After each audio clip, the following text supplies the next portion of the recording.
Oh, yeah, oh. And where it should have stopped is at the deal standpoint, what they thought about it.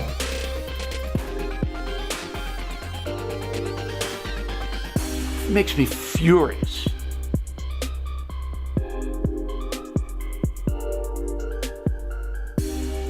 So you're not allowed to make fun of anybody, ever. Bad deal, should have never been thought of.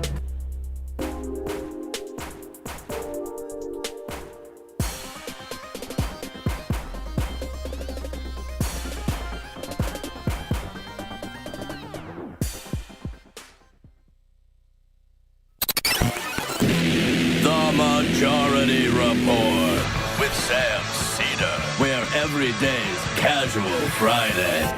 That means Monday is Casual Monday, Tuesday, Casual Tuesday, Wednesday, Casual Hump Day, Thursday, Casual Thurs, that's what we call it, and Friday, Casual Shabbat. The Majority Report with Sam Seder.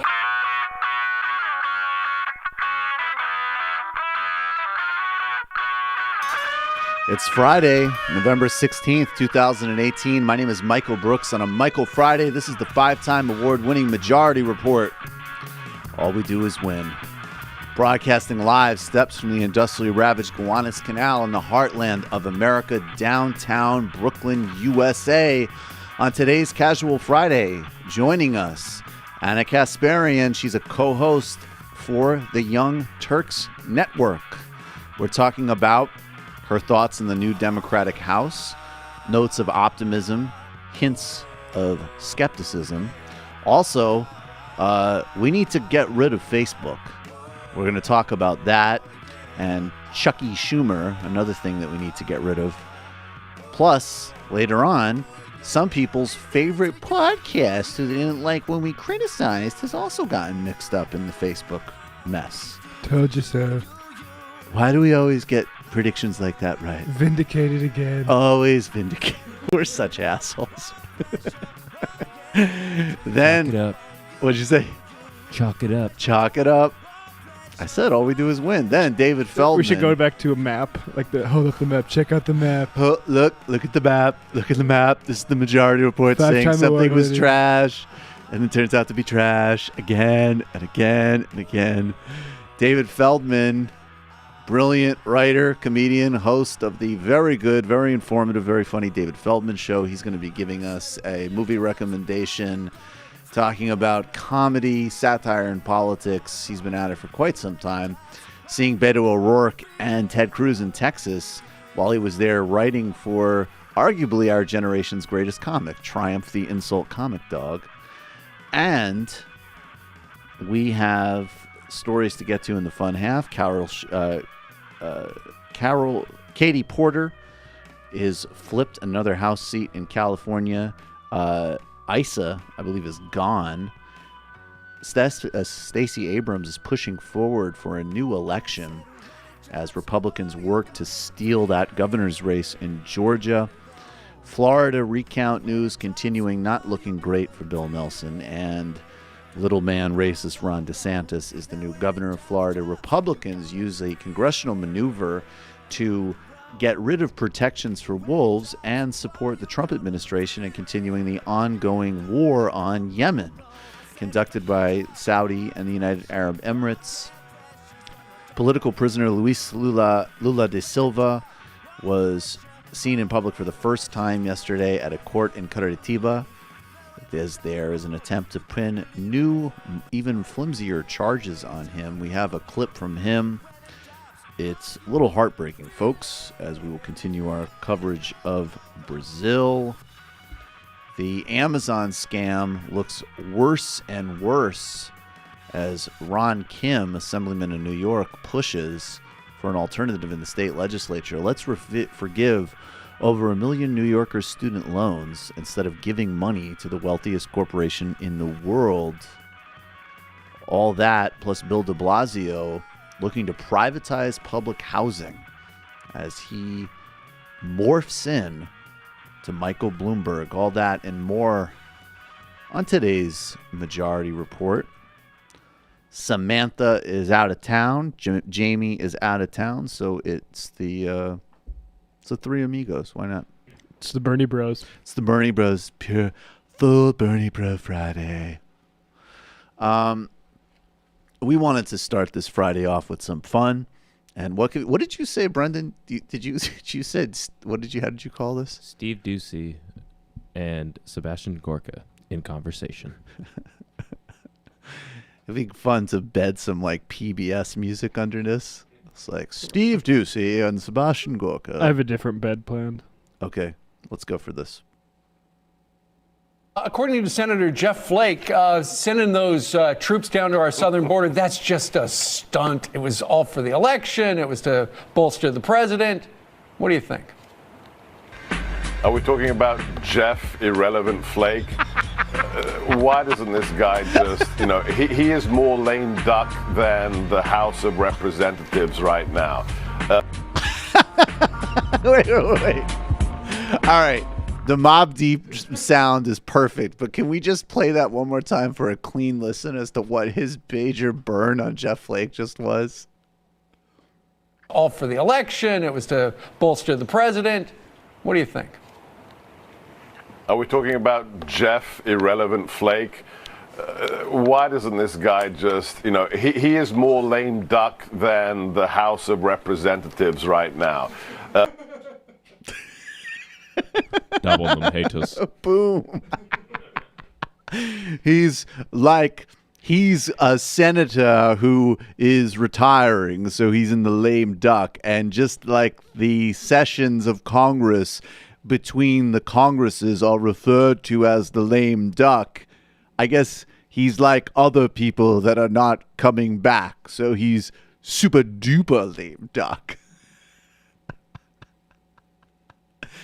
Incidentally, it's a stunt and a total insult and waste of time to military service members who were there actually in really harsh conditions as sort of a broader test plan for authoritarianism and terrorizing immigrants is the serious lame point that we would like to add to that. And, there's some like it looks like Flake might be doing some actual things with regards to some things on the Trump agenda. Right. But I don't really want to hear about it until that stuff is done. Until he's until the wrench has been thoroughly thrown in and the machinations are completely gummed up. I don't want to hear anything from him. That's exactly right. $100 campaign contribution to Doug Jones. Like, people act like this is, you're not Václav Havel. You're not Nelson Mandela, buddy. You managed to endorse a right-wing Democrat over a serially alleged predator. Like, what do you want, a cookie? Everything that it's happening right now with Trump, all roads lead back to a Chris Rock routine, which white people should have never listened to. But it always applies. I think It's like these people like Jeff Flake want credit for like things you're supposed to do. I think he said it was the best $100 he had ever spent. Oh, really? Doug Jones' campaign. Yeah, wow. Maybe tell that to your son. Yeah. Some of these problems start at home, Jeffy. Jeff Flake is laughing at you when he says shit like that. He is. He's laughing at you. He's laughing at all of us. He's laughing at all of us. The guy got his start in politics lobbying on behalf of, I believe, a mining company against sanctions against apartheid South Africa. Now, you might say that in contrast to, say, a Chris Kobach, who got his start in politics in the 1980s, being like, what's the great situation that white people have over in South Africa? I guess Jeff Flake is better than that, because I'm sure he would say, we learned a lot. Oh, Nelson Mandela. Oh, I saw that Invictus movie with Morgan Freeman. What a great man. But I mean, Jesus Christ. Talk about the soft bigotry of low expectations with these people. They all suck. And I don't understand the need that people see. If you're actually on the flip side, like, people get pissed off at like Bernie for saying that like he was sad that McCain died as an example. It's like, dude, Bernie's a senator. He has to work with people and build relationships. Okay. So like, he's not going to be on the Senate floor being like, and I'm tired of the lanyard class. Patreon.com/Bernie Sanders. Patreon.com. But if you like this content, please like and subscribe. In the bonus episode, me and my office are going to do a read from Frank Bruni's latest column, What a Loser. Okay, he doesn't do what we do. So, like, relax. They're going to say, it's sad that my colleague died. But on the flip side, people who are on Twitter all day who have no need to cut deals with anybody or have relationships with anybody, like, Jeff Flake is not your savior daddy. Jeff Flake is a right-wing, a hard, extreme, far-right Republican, as they all are, who has voted for every pertinent piece of the Trump agenda and likes to grandstand on TV occasionally. And yes, if in the next couple of months, if he... I don't even know what he could do at this point. It's the lame duck. It's already done. You know, if McCain and he and one other person that people fantasized about a year ago said, we're caucusing with Democrats for a year and we're just doing investigations on Trump. Okay, fair enough. There you go. You can have your little resistance wet dreams all day. I'll be like, but they're not doing that. So fuck it. Even then, it's like, I want to see it. I want you to have the receipts. I want it to be in the past. I want your accomplishments to be done and accomplished. Indeed. Well, what he wants to do is not confirm judges on the Judicial Committee, and he don't voted need a for confirmation. Brett He Kavanaugh. can still bring them to the McConnell can still bring these people to the floor. So it's Do another recess empty appointment. gesture. It's another empty gesture. It's nonsense. He had his vote. If he killed the Kavanaugh nomination, even people like me would have to say, like, you know what? It was the same way with McCain. McCain was totally full of it, ridiculous, a nonsense overpraise. But he did that thumbs down, and it was grandstanding, and he actually, if he knew he was going to vote no, he should have just said it and not had such people, people are literally sitting there to wait for this guy's piece of theater, wondering whether they're going to live or not. My last hurrah. Yeah, but the truth is he gave the thumbs down. So you know what? For that day, you had to say, okay, all right, you actually scuttled something that would kill millions of people. Points on the board. Right. Thank you for like a scratch of basic human decency. Just make sure you do it well and you do it with passion. Oh, I think John McCain did grandstanding with a lot of passion.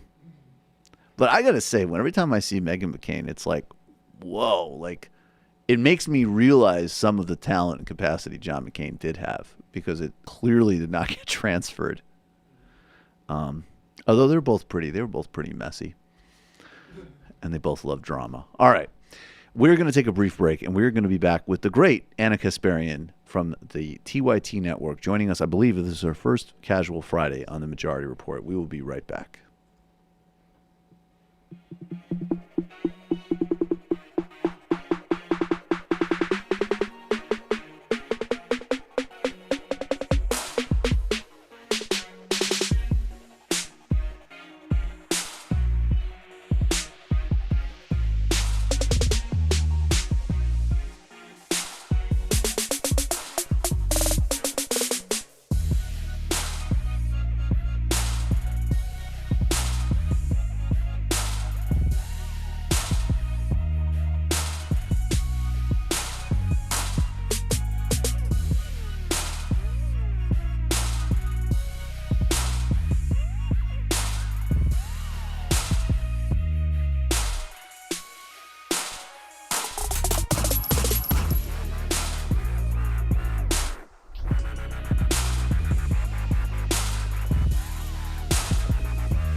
Welcome back to the Majority Report. Michael Brooks here. Joining us now is Anna Kasparian. She is an executive producer and host for the Young Turks Network. Anna, thanks so much for being here.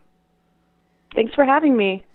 So, Anna, first I want to talk a little bit about these midterm results, which actually look better and better by the day for Democrats in terms of Congress. There's a lot of signals taking place. I mean, there's definitely this sort of, certainly everybody focuses on Alexandria Ocasio-Cortez, but there's also, I would say, Rashida Tlaib. There's several other people that are coming into the House who are, a lot of them are women of color. They're really strong candidates. There is actually a contingent in the House to begin with, people who get less profile, like, say, a Jim McGovern or somebody like that, who are actually really quite progressive. And there's still, obviously Nancy Pelosi. So, I mean, basically, do you read this situation as positive forward momentum, or do you see it as sort of like we're still kind of stuck? Oh, I definitely see this as positive momentum. And to be honest, I was one of the people in the press that, unfortunately, on election night, minimized some of the progress that we've made, because the first result that comes in is from Florida. And to see someone like DeSantis win, of course, there's this whole recount effort going on. So at least election night, it appeared that DeSantis was definitely going to win. And it was depressing. And so that kind of set the tone for the rest of the night. But as things progress and as, more ballots come in or the counts are more accurate, we realize that we've actually made a tremendous amount of progress. And what I'm most excited about is what is happening within the Democratic Party. And I don't think that gets enough positive attention. I love the fact that you mentioned some of the members of Congress who were already progressive. Pramila Jayapal is another congresswoman out of Washington, and she's fantastic, really pushing for Medicare for all. And so I think that what we're seeing right now will fortunately push establishment Democrats to the left. I mean, they have no choice, because these incoming congresswomen, some of whom you mentioned, they're not even waiting. I mean, we're in the lame duck session at this point, and they are not waiting to push for real change. And, that was evident in a protest that just took place in Nancy Pelosi's office that was spearheaded by Alexandria Ocasio-Cortez. And we're also seeing it in this push for members of Congress to vote on a Medicare for all bill early next year.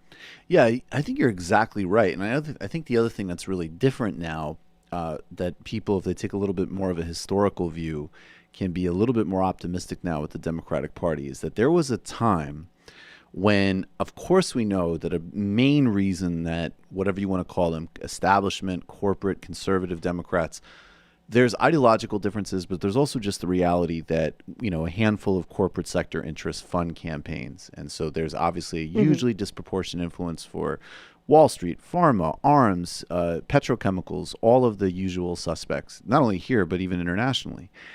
And there was this gap between the constituencies that vote for Democrats and who fund Democrats.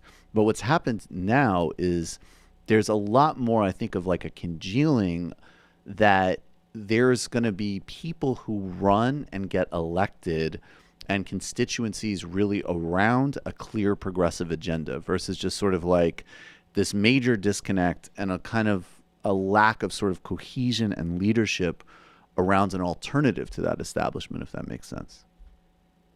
Yeah, it definitely makes sense. And, for all the naysayers who argue that the Democratic Party can't be reformed and we need to abandon them, I mean, that's a silly argument, because we've already seen this massive shift to the left, especially when it comes to the issue of money in politics. I mean, now we have a record number of members of Congress who have pledged to avoid taking any corporate PAC money. And, there have been so many successful campaigns at this point that prove you don't need to take corporate PAC money. You don't need to rely on corporate interests in order to fund your campaign. Small dollar donations help fund Bernie Sanders. They help fund Alexandria Ocasio-Cortez and other progressive members of Congress. And, I mean, we certainly saw that with Beto O'Rourke. Now, unfortunately, he didn't win, but I think what we saw with his funding proved that, again, you don't need to rely on corporate donors. So an example of something that I wish people would talk more about, especially in progressive media, is how this Defense Commission came out with a report yesterday, and it got no attention.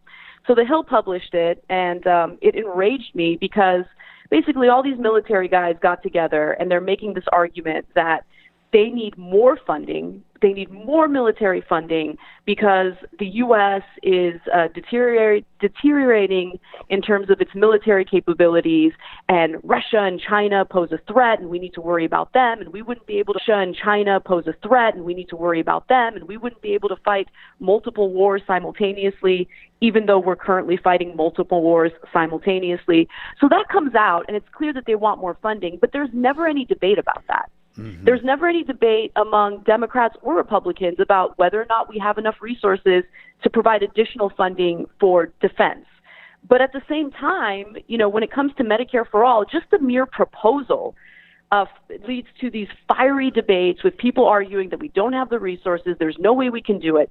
And it's because the very people who actually benefit from Medicare for all are these, small dollar donors. Right. And so there are establishment politicians, period, both Democrat and Republican, who still haven't realized that representing the people and their best interests is actually more beneficial because they can run principled campaigns that represent the best interests of the people, and they can still get the funding they need to run their campaigns. But again, we have corporatist Democrats right now who are fighting Medicare for all tooth and nail, and they're just regurgitating the same arguments that we're hearing from the right, and it's infuriating. And those same people will never debate whether or not it makes sense to give more money to the Pentagon. I mean, yeah, and a great example here, there's just in New York, there's this trash deal that Andrew Cuomo and Bill de Blasio are giving Amazon, which will be really harmful to the city. I mean, it's going to be bad for affordable housing. It's going to be bad for the subways. It's not going to net that many jobs. It's not going to net the kind of jobs that you need, frankly.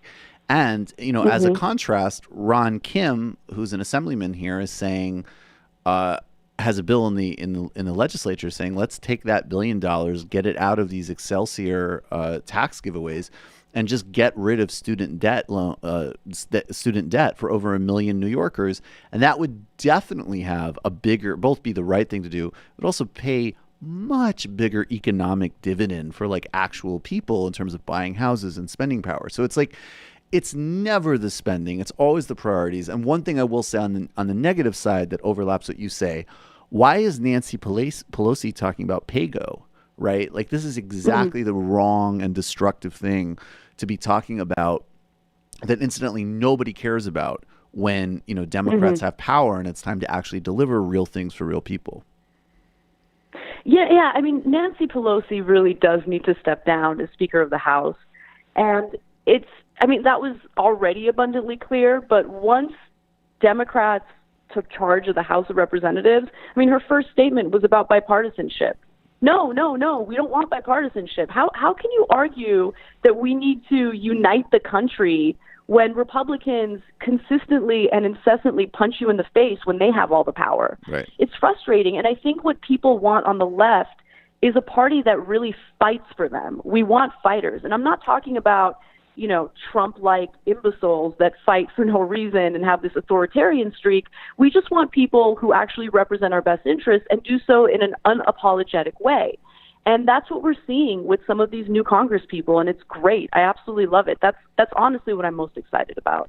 Yeah, I'm with you. I'm really excited about that too. I agree with you. I think Nancy Pelosi should probably go. I don't exactly know who would replace her. I would like someone like Barbara Lee to replace her. But I will tell you she should go. You know who should definitely go? And it's amazing he's not getting the amount of heat that she's getting is Chuck Schumer. Now, look, he had a harder map. Definitely. Chuck Schumer is the big, you know what? We'll get to this Facebook thing in a second. But first of all, just tee off. That dude is such trash. And I'm sure you might want to add to that. Yeah, I do want to add to that. So, think about how pathetic Chuck Schumer was during the government funding debate, in which DACA also was, an issue that senators needed to make a decision on. And so at that point, it's amazing because it was a rare moment where Democrats had some leverage because they could have easily prevented the government funding bill, right? Unless Republicans signed on for protections for DACA recipients. And of course, Chuck Schumer folded immediately as soon as Mitch McConnell gave him the promise of a standalone DACA bill. How did that work out for him? I mean, how pathetic is that? I mean, we're talking about Mitch McConnell. I mean, he is boastful about how obstructionist he is. I mean, look at what he did with Merrick Garland. He was bragging about that. Why the hell would you take his word on anything? And so Chuck Schumer, I don't even know if he really believed Mitch McConnell. But part of me feels like maybe Chuck Schumer didn't really care that much about providing protections for DACA recipients. Because if I were in his position and I knew that I had some leverage, I would certainly wield that power. And he just failed to do it. And the fact that he was so ready and willing to help Trump confirm all these federal judges who will have a negative impact on our lives for decades to come just shows you what kind of, pathetic non-leader he really is. Yeah, it's that amazing combination of total moral, just sort of moral nothingness without any of the effective strategic capacity that you might expect from a cynical politician. That's what really drives me nuts about this crop of center-right corporatist Democratic leaders, whether it's Chuck Schumer or Hillary Clinton, is at least, if you go back to politicians that I loathe because of the incredible damage that they've done in so many ways, but you could make an argument that people like Bill Clinton and Tony Blair knew how to be savage in a certain way and win. Now, what they did with those wins and who those wins came on the backs of, I agree, 100. And even whether it worked out strategically in the long term, all of those are fair criticisms. But at the same time, on just some basic level, they could walk around and say, we knew how to win a certain type of campaign in a certain kind of environment. And people like Chuck Schumer are fusing, having no moral commitment to, as an example, DACA recipients. It almost seemed to me, Anna, like he just wanted that on the table to potentially run on to rile up activists versus actually save those people's lives and statuses. And then you combine it with just no tactical strategic capacity. They don't know what fight they're in. Yeah, I mean, it's incredible. And one other way, one other metric you can look at to show that Chuck Schumer and, Senate Democrats had all the leverage in that case was just the polling that indicated even a slim majority of Republican voters supported protections for these DACA recipients. I mean, they keep squandering opportunities to be real leaders, and then they'll turn around and get frustrated at people like us who have these types of conversations, or, incoming politicians who are much more progressive, who are fighters. They'll turn around and accuse those people of either being sexist if they call out Nancy Pelosi, or of, dividing the party and leading to the victory of people like Donald Trump. But they need to take responsibility for their own actions. And what I'm most concerned about is that many of them, including people like Hillary Clinton, still refuse to take responsibility for their own actions. I mean, when she went on that speaking tour to promote her book, it was frustrating to see how she kept citing sexism as the primary reason why she lost. Now, sexism, I'm sure, played a role, but it was one of many factors. The biggest factor was this feeling of economic abandonment that Americans were feeling, especially people who had been voting for Democrats. And she won't take responsibility for that. I mean, during her one of her debates during the primaries, she talked about how, she went to Wall Street and she told them, you better cut this out. I mean, how pathetic was that statement? She said that during a debate. I mean, it was so abundantly clear that she wasn't going to fight for the best interests of Democrats or Americans in general. So I think that people turn their backs on the Democratic Party because of those reasons, and some of them haven't learned a single thing from that. Yeah, and to be really clear, I agree completely with what you're saying, and we don't even need to get into this debate about Trump voters. Most Trump voters are just Republicans. But as an example, on my show the other day on TMBS, I had on author Malaika Jabali, who just did this long piece for Current Affairs with African-American voters in Wisconsin who just didn't vote. And it was all overwhelmingly I mean, in some cases, you had labor organizers who had migrated from Arkansas to Wisconsin, and they were like, yeah, well, I remember what Bill Clinton did even as a governor in Arkansas in terms of being anti-labor and not forward on civil rights. And then there was a lot of people just sort of expressing, general discontent with the economic policies of the Democratic Party, the fact that Hillary Clinton didn't campaign in Wisconsin. And those points are not score-settling points, and they're not justification of Trump points. Those are essential strategic and moral points moving forward, which this great crop of people, the Rashida Tlaibs, the Alexandria Ocasio-Cortezes, the Mark Potkans, the Pramila, and the reason I'll cop to it. I would cite her more. I just have trouble pronouncing her name, which is pathetic.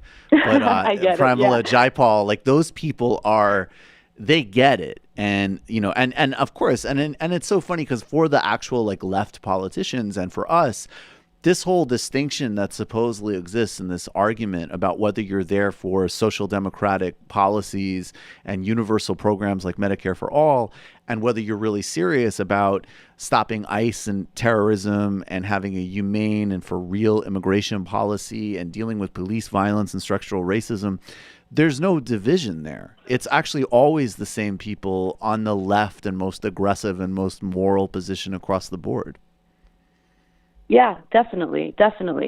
And I think that there's a fine line between, wanting to hold establishment Democrats accountable and, how do I say this? And, just regurgitating commentary that actually helps promote crazy people like Trump. Right. And so I kind of struggle with that because I do want to criticize my own party. I think that's the right thing to do. I think it's the honest and fair thing to do.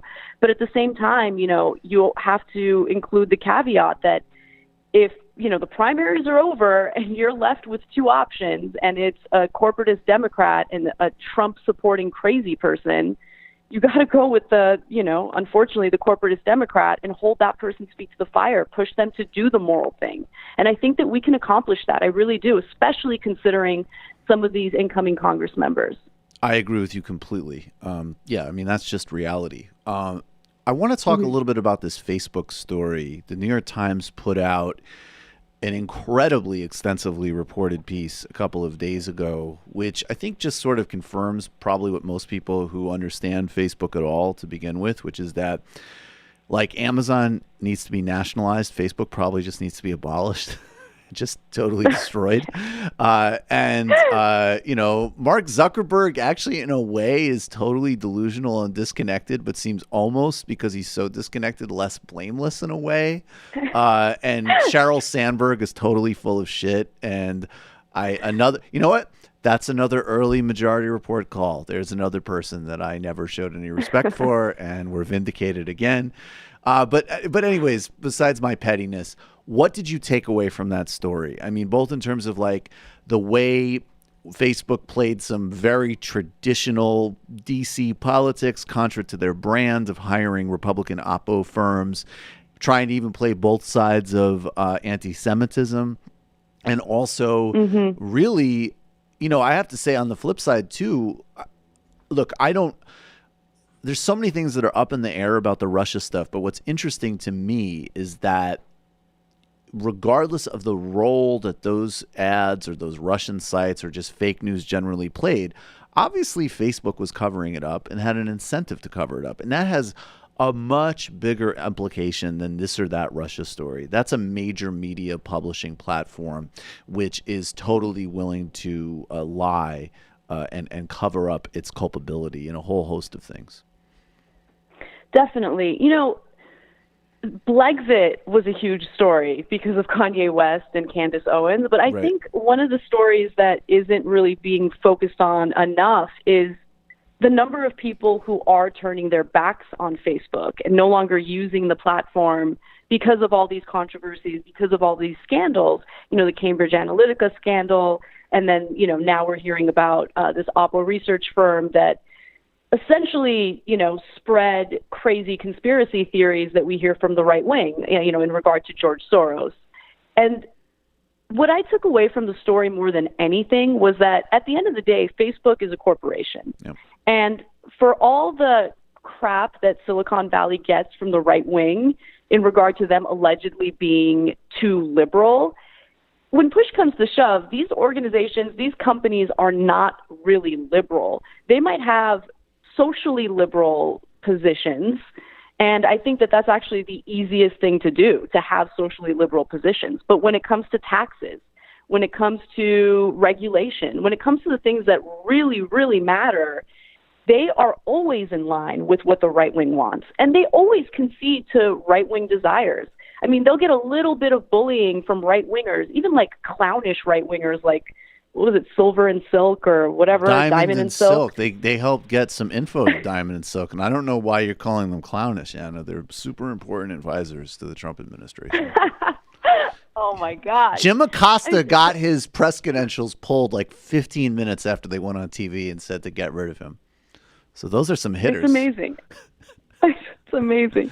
So, I mean, like, they'll do a freaking national tour, speaking tour about how, oh, the world is so unfair and we're being censored. And Facebook will, get on its knees and beg for forgiveness. But, when it comes to other things, when it comes to hitting back at liberals, they're pretty aggressive. And, especially hitting back against their competitors like Google, they're very aggressive.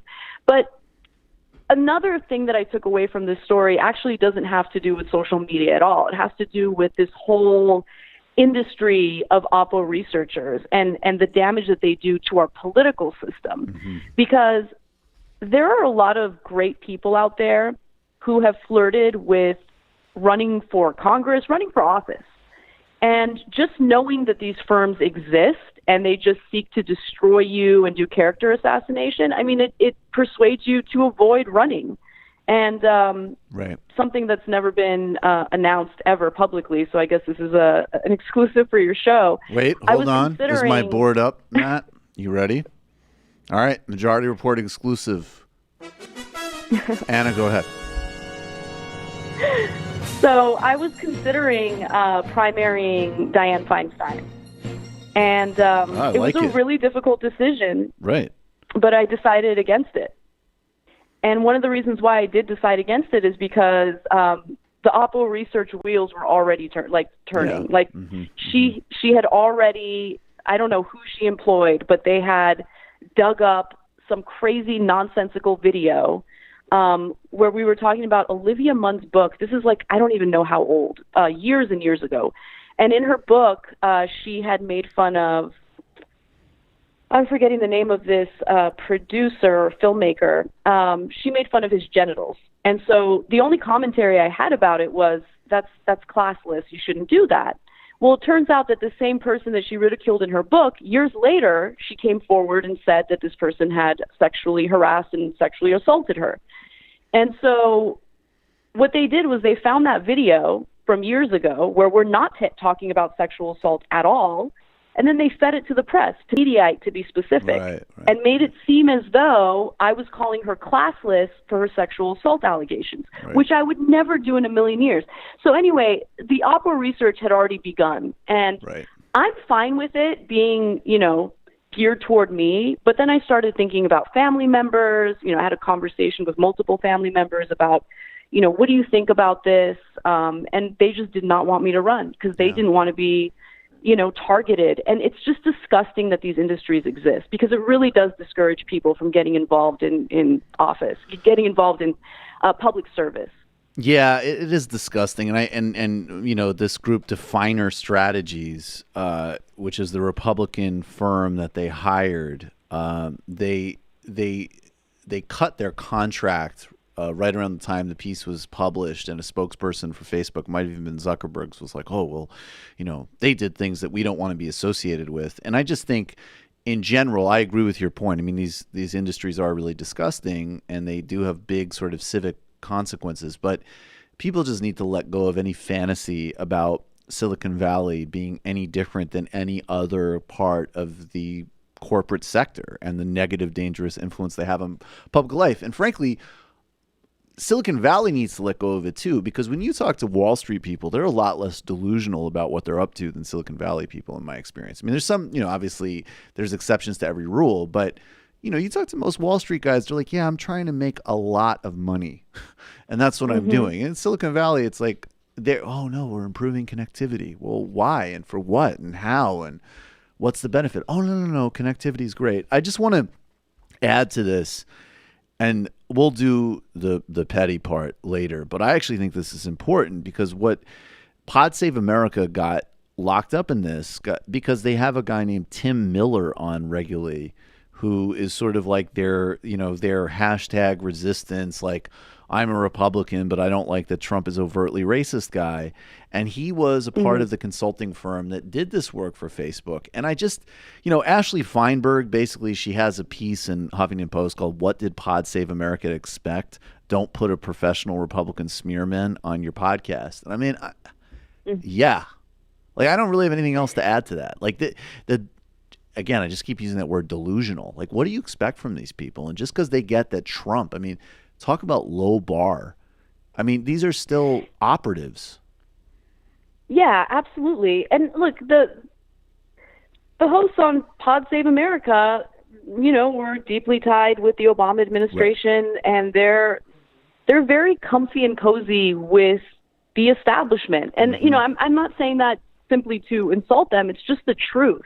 And so in that mind frame, working with other establishment people, even if they have a completely different political ideology, makes sense. I mean, it's the same thing we were talking about earlier, right? This notion of bipartisanship, this notion that the other side back in the day wasn't as bad as they are now. I mean, I remember watching a debate between George H.W. Bush and Ronald Reagan on the issue of immigration. It's on YouTube, and everyone should watch it because it's mind-blowing.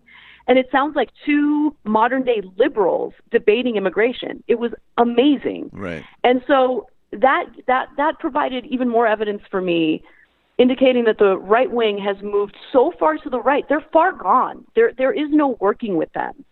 And this is why when I go to events like Politicon, for instance, I have no interest in hanging out in the green room with a bunch of douchebag right-wingers that I despise.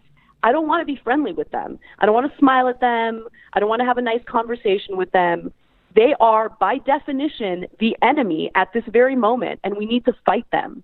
And so when I'm going there to debate someone, I'm in that mind frame, and we need fighters. We need people to fight against these dangerous ideologies, especially when it comes to people who claim, hey, I'm Republican, but I'm a never Trumper. I don't care, because you've been pushing for this movement for the country to go further to the right for decades.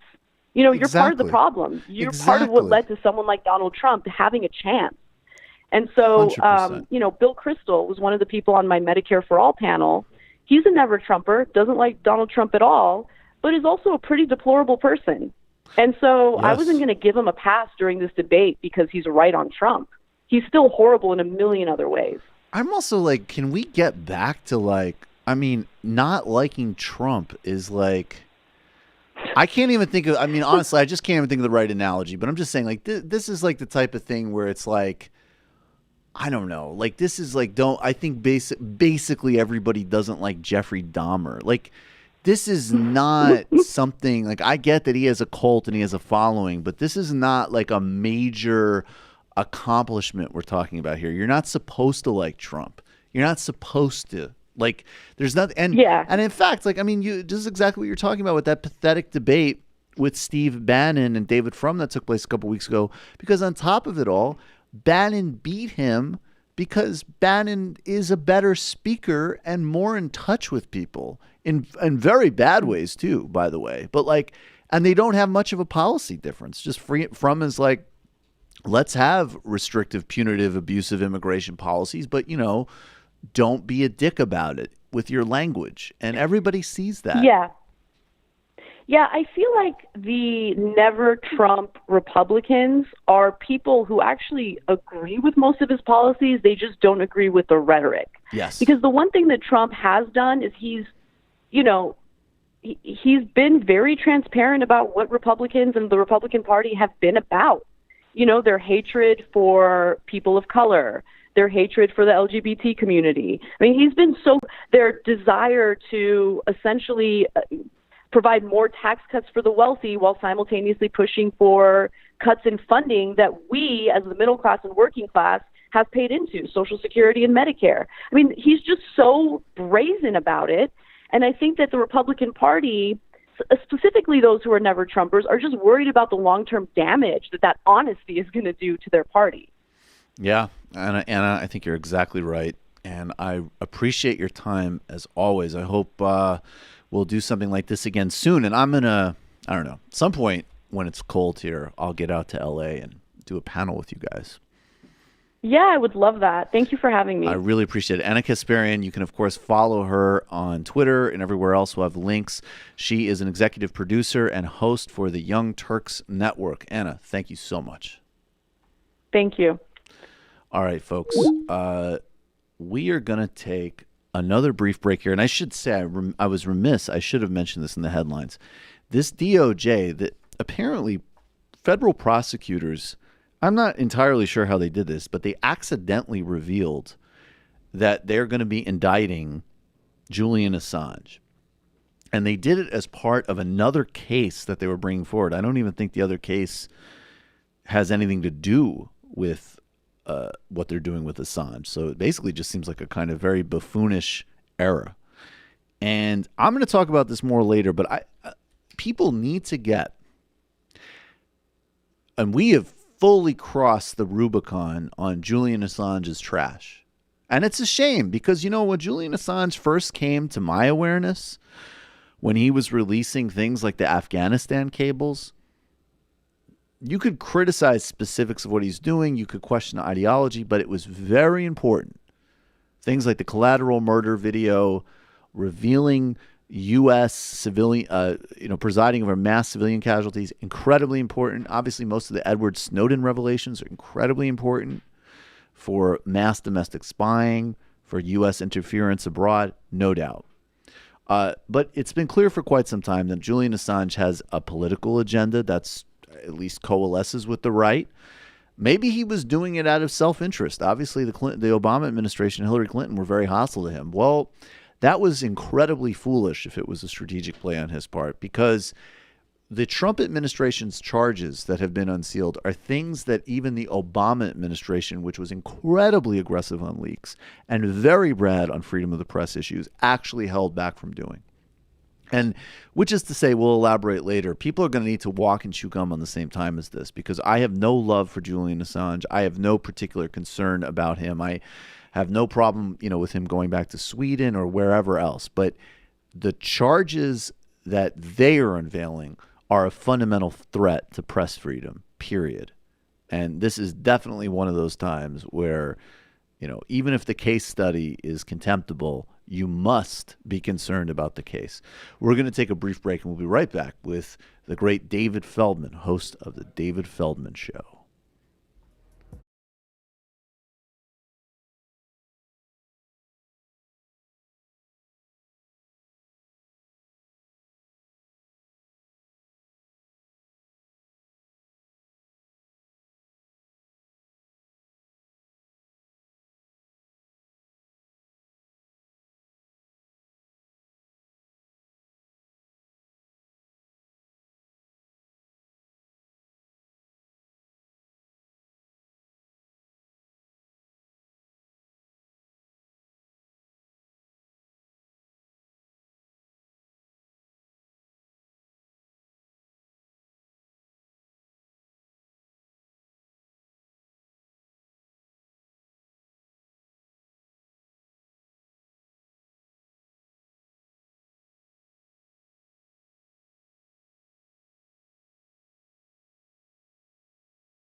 Welcome back to the Majority Report. Michael Brooks here. Joining us now, David Feldman. He's a comedian.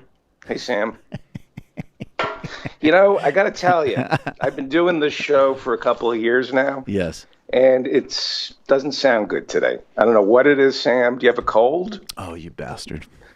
Are you getting your Adam's apple shaved again? What's going on? What happened, Sam? The show used to be so good. I always aspired to be as good as Sam Seder. I always. Hello. Hi. Thank you for having me on. Oh, it was my pleasure. How come I never get to do it with Sam? How come I always have to do it with the substitute host?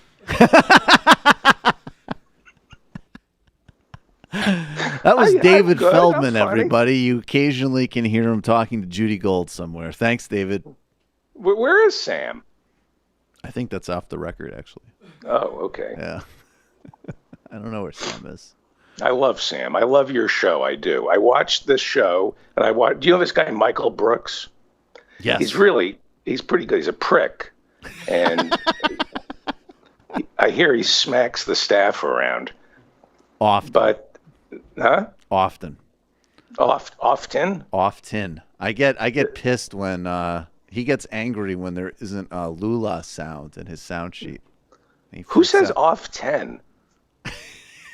What with a hard T? Is this the thanks that I get for getting up at 8 o'clock in the morning and talking to you on some horrible phone reception to be stuck in between like some vertical editor at Think Progress and some lounge comic for your podcast? This is the thanks that I get. I'm incredibly jealous of you. So get on the 4-hour David Feldman podcast, which you didn't even give me a chance to plug and praise. I'll go right down to insulting it. Oh, all right. Go ahead and plug it and praise it. All right. Go ahead. One thing that stands out about the David Feldman show is it's extremely long. And thick. It's very long. It is. It's very generous, and it takes, you know what, the show takes its time and wants to please.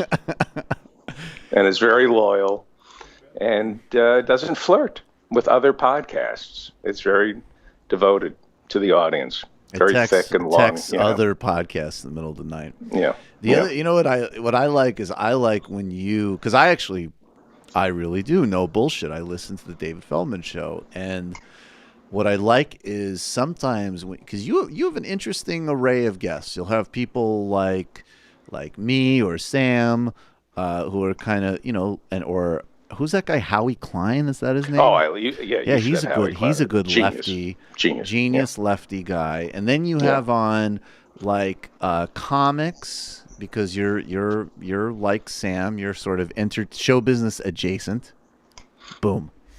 Yeah. And so and then you have on sort of like more of hashtag resistance types, the type of kind of neurotic, uptight people that I make fun of, and who have sort of like mediocre standard issue democratic politics. And I actually really enjoy those interviews because sometimes you get those people to sort of break out of their shell and I think say stuff that's a bit more radical than they want to say. And then other times you give them like a 6-minute load up question that offends them on so many levels that they're flustered and they don't even know where to start. So you'll be like, I have on, the chief of staff for such and so, or the head editor of whatever. And my problem is Nancy Pelosi is terrible. And, these are people that are going to be like with Nancy Pelosi at a press conference the next day. And then you very calmly and very sort of Jewish uncle-y lay out the case against Nancy Pelosi. And then by the time they're done, they're like, I don't even know where to start. And I'm never doing this again. I like that tension. You are a master of the stealth tension creation. You know what the secret is? What is it? The secret to my show is I surround myself with mediocrities, so I'm not afraid if they don't come back. I don't mean that. I don't mean that. No, but I do tell. Well, thank you for that compliment. It really is. I enjoy listening to it. I think it's fascinating. I'm rude. My Yes. feeling is I'm a stand-up comic, and if you're stupid enough to come on my show, then and you're in a position of authority, I'm going to ask you questions. And I don't do it live. I tape it. Right. So I say to my guests who are in a position of power, listen, you're going to answer my questions because Jim Acosta isn't going to live forever, and I can be a circus freak just like him. So I'm going to be real. No, I say to my guests, you got to answer my questions, and I'm going to interrupt you because I want answers. What do you think? What do you think? A judge just ordered Jim Acosta reinstated. Do you think the Acosta thing is just sort of a sideshow, or is it actually an important authoritarian thing we need to respond to? It's everything. Right. But, we talked about this on my show. CNN should be spending all its money on lawyers to report what Zinke is doing, how the troops are down at the border. You're never going to get your answers from Sarah Huckabee Sanders. So it's ratings. And, CNN created Trump, and we tune in and watch this professional wrestling, and we try to comfort ourselves with the warm blanket of the First Amendment. But at some point, you have to say these press conferences are a waste of time and energy and money. Go report what the Republicans are actually doing. Right. Explain to the listeners, explain to your viewers how a bill doesn't become law. Go, stay on Capitol Hill and report what the GAO is saying and what they're doing in committees. Educate your audience. It's not civics. It's just everything they warned us about when television came into being. Does it kind of freak you out that, I'm trying to think how to put this. So much of the freak out about Trump from the types of people that were criticizing, right? Like the people who were, and again, I don't want to minimize it. I mean, you should be freaked out about Trump and the whole thing, by the way, the whole Republican Party and much of just the corporate state in general, in my opinion. And Trump is atrocious and obscene, and it isn't just policy. There is a trickle-down effect on culture, and there's no, of course, there's a correlation between Trump and an increase in hate crimes and everything else. So all this stuff is incredibly important. That being said, do you find it funny that there's a lot of people who are ostensibly more, they're in journalism or they're in policy, and they're sort of, a lot of their public commentary on Trump has to do with the sort of the theater of it, the optics of it. And you are a comedian, and on your podcast, you're constantly wanting to talk about the executive orders, the tax giveaways, what's actually happening politically or policy-wise. Like, just that kind of inversion is sort of funny. Well, yeah. I rather talk about, you guys do it. I love your show. You guys talk policy. And, you enjoy the freak show. Right. If we're not talking about what's going on, if we're not talking about poverty in America, and, there's a story I read 2 days ago. I can't believe this is not the biggest story in America. Iowa has the second lowest unemployment in America. Hey, David, there's a really choppy connection here. Let's just take a break for a second. I'm going to try to call you right back, okay? Because you're cutting in and out constantly. I'm not that boring. Folks, that was David Feldman. Unfortunately, the line is bad. No, I'm just kidding. Let me just call you right back, and we could see. Hopefully, it will even out. It's just cutting out a little too much. We'll be right back.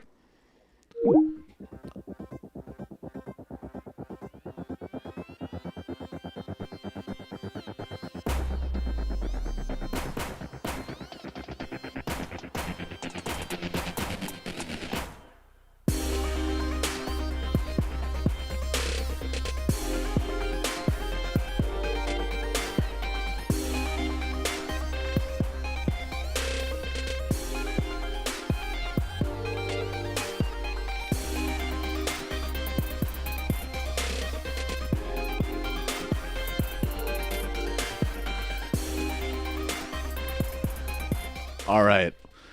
Joining us now is promising young up-and-comer, David Feldman. But David, where were you? You were talking about a story out of Iowa. What was it? Well, yeah, that they have 2.8% unemployment, which is essentially full employment in Iowa. It's a success story. They talk about all the job openings that are going unfilled.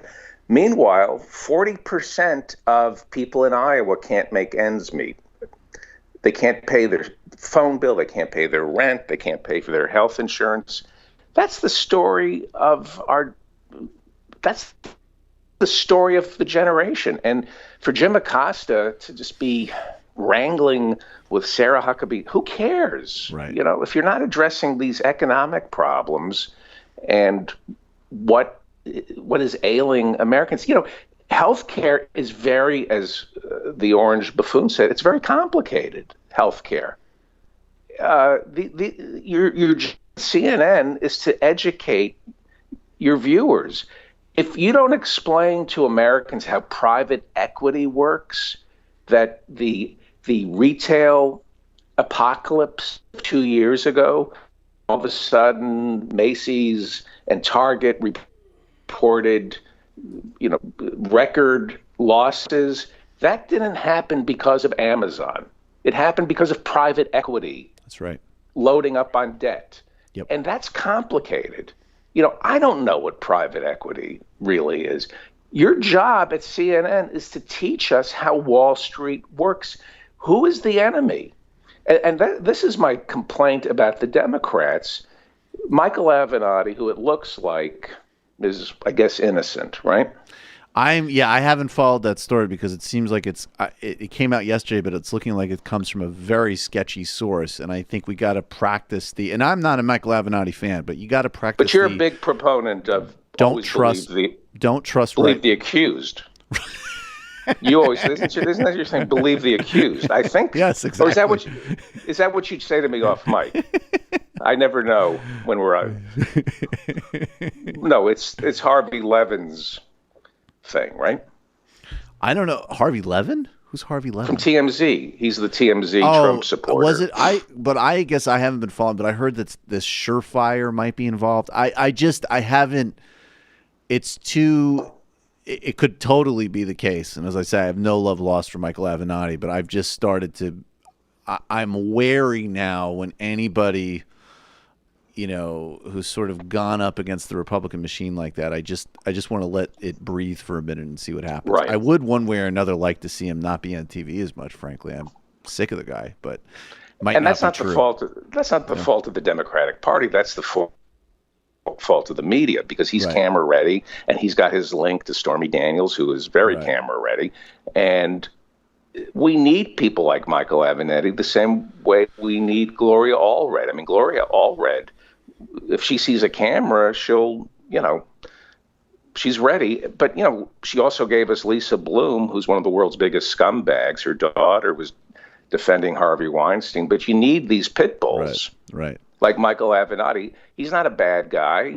We need him. It's the Democratic Party that we need to do better than Stormy Daniels, even though it is why Michael Cohen flipped. I mean, David Pecker in the National Enquirer and the Mueller investigation. Avenatti, if you go back and trace the fall of Trump, it lays at the feet of Michael Avenatti. Well, we're not there yet. We'll see. Daniel. We're not there yet. We'll see. I mean, don't you also just though think that I think to me the other problem with Michael Avenatti was it's so Democrats and whatever you want to call that sort of resistance, centrist kind of Trump, anti-Trump people they're not strategic at all. So they go from, you know, Hillary's going to win and we have the analytics. We don't need to campaign in Wisconsin. Trump's a jackass. There's no either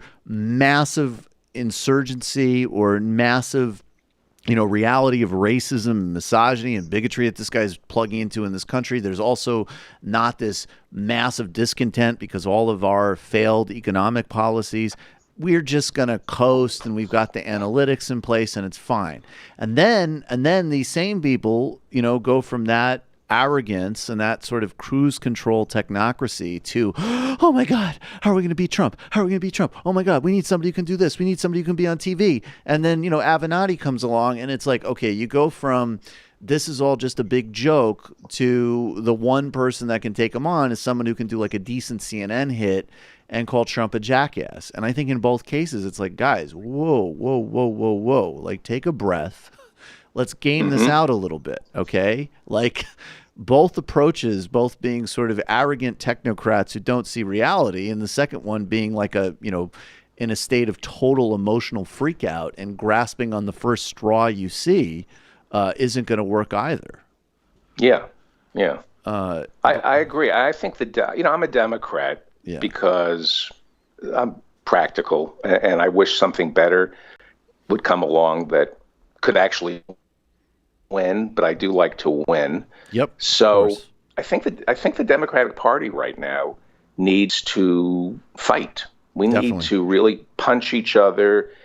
We need to be like that big family who has, is yelling and screaming and punching each other and throwing dishes. And then the minute company comes over, we go, hi, how are you? And then people leave, go, what a great family. What? They're perfect. They always get, when we get together behind, we don't even have to do it behind closed doors. We need to have a nonstop fight for the heart and soul of the Democratic Party that never ends. It should never end. The same way the Republicans are constantly bickering and threatening each other. That's how you sharpen your spears. You need to fight each other before you can go fight the other side. We're so afraid of the party imploding, and so we have no teeth. We don't stand for anything. Well, I think that there is an insurgence of really great new people in Congress, and I think that there are some people who, including some of them who are not flashy at all. I mean, people like, Mark Pocan, as an example, is a really good congressman from Wisconsin, and he's not District 1. Yeah, I mean, there's a guy. Or not District 1. I don't. What's his name? I don't know what district. Randy Bryce was. Well, Randy Bryce ran, but I mean, Pocan is in there, and Pocan is, he's a labor organizer. He's an openly gay man. He's been great on killing bad trade agreements. He's great on Brazil and Lula, which obviously means a lot to me. And, this guy he's going to get more support now because now we've got, Rashida Tlaib and Alexandria Ocasio-Cortez. And, so I think there is some energy coming in. I want to slightly shift gears here because we got to before we get to your movie recommendation, we do have to talk about your incredibly important role in comedy. And you are someone who has done some writing for really one of the most important comics of our generation. And, of course, I'm talking about Triumph the Insult Comic Dog. And you guys... I'm very proud of that. You should be. You guys were just in Texas. Yes. And unfortunately, Beto O'Rourke, who obviously we're all rooting for, didn't quite pull it out. But he ran a great race against Ted Cruz. And he also gave you and Triumph and some Smigel guy, I'm not sure what role he plays. Robert Smigel, who of course is Genius. the brilliant voice of Triumph, a very funny man. You had this exchange with Ted Cruz. This is very funny. Let's take a look. Walk away. And just remember, it wasn't the Republicans, it was the Democrats that took you into the vet to get fixed. And there is freedom on the other side. I support spaying and neutering, just like Trump did to you.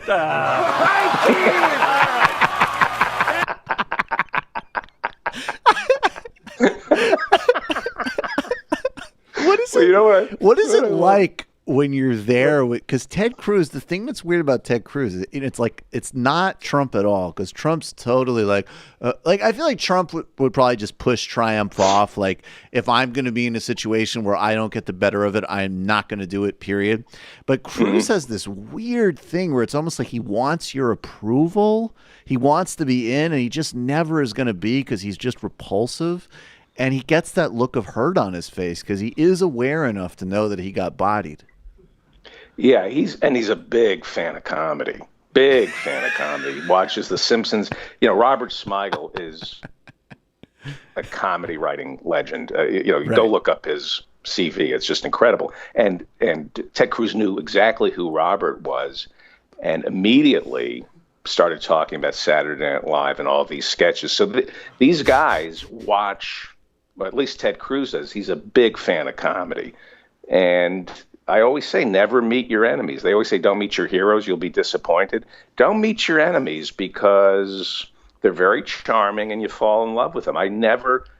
Ted Cruz was charming. Yeah, Whoa. Of course he is. That's you don't get mind-boggling. that. Yeah, you don't get to that with that little charisma.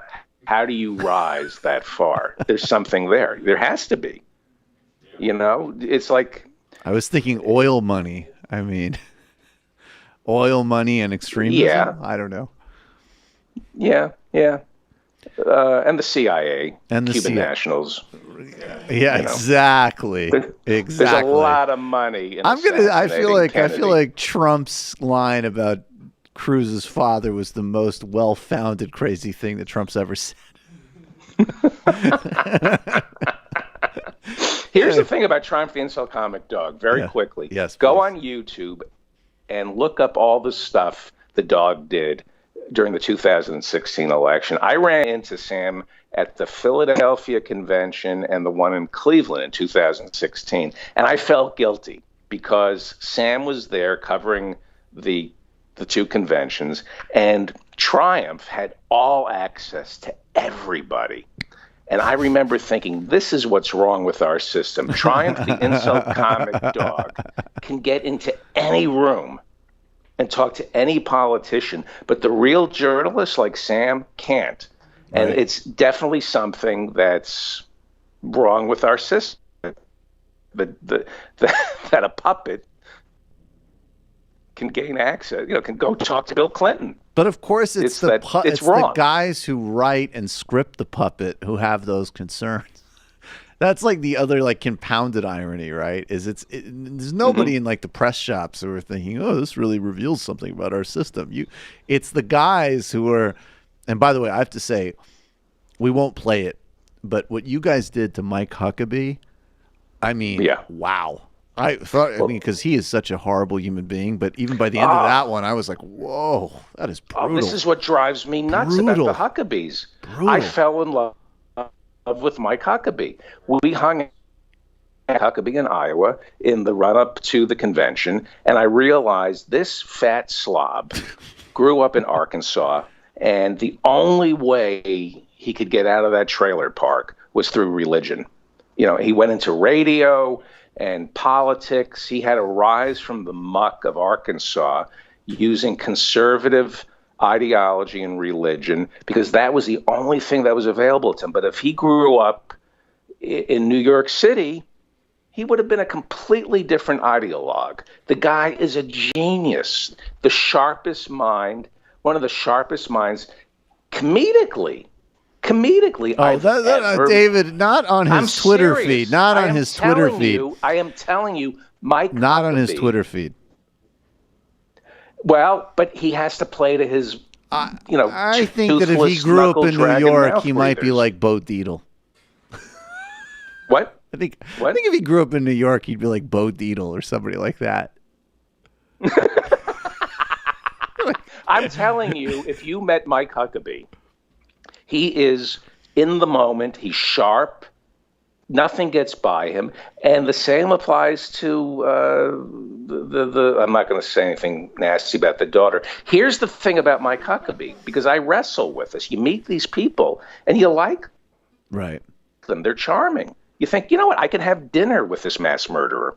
Right. And what you realize is it's partly a game and it's partly hate, but it's also dominionism. It's also this evangelical Christianity where you're lying for Jesus. Sarah Huckabee Sanders is lying for Jesus. Right. And Mike Huckabee is lying for Jesus and being mean for Jesus. They believe they're saving fetuses, which I am too, by the way. I keep them in a jar in my attic. Who did I make laugh? Everybody. You scored a big hit on that one. I got a minute ago with the Mike Huckabee is funny thing, everybody was like, what the hell is going on? And then you flipped them back. But speaking of which, I mean, speaking of horrible people that you've had associations with. I got to ask you. I got to put you on the Well, spot. I've worked for a lot of monsters. In well, my career. there's one person, and I don't know. I don't. Funniest yes, go ahead. Yep. The funniest person. Go ahead. Who's the funniest? I think Triumph the Incel Comic Dog, because you've seen who I've written for. Yeah, no, Triumph is amazing. He is the most insightful political satirist. I work for Jon Stewart. I work for Bill Maher. I work for Dennis Miller. I've written for politicians. Triumph the Incel Comic Dog is the most insightful political comic working today. I totally buy that, but I do want to ask you about a very special person to this program. And of course, I'm talking about the hashtag Dennis Miller option. He had a joke yesterday. I don't have it in front of me about how he had a concussion, so he signed his attorney powers over to Alexandria Ocasio-Cortez, and I quote tweeted it with just 2 question marks and then hashtag Dennis Miller option, and and H. John Benjamin quote tweeted me, and he said, "That is the punchline, Dennis Miller option." So what I want to ask you is, you've written for Dennis Miller. 10 years. What's going on with that, Chachi? Here's the problem with commerce. I did 10 years with Dennis. He was my boss. I kind of raised my kids on his show. We did very well. And, loyalty is a dangerous thing. Mm. We have, everybody. The thing we covet most in Washington and Hollywood is loyalty. Are you loyal? Can I trust you? And that's why everything sucks in Hollywood and Washington D.C. because everything's about loyalty and not going out in front and bad-mouthing people and spilling the truth about the people you work with and for. Mm. Loyalty is what's destroying Hollywood and Washington, D.C. Because people won't tell the truth. But I'm going to tell the truth about Dennis Miller. Oh, wow. I'm ready. Do you honestly think he's conservative? You go watch. I mean, it is the greatest. Wow. I got to tell you something. David, that's as controversial a statement as the second season trebles on I can't even do it.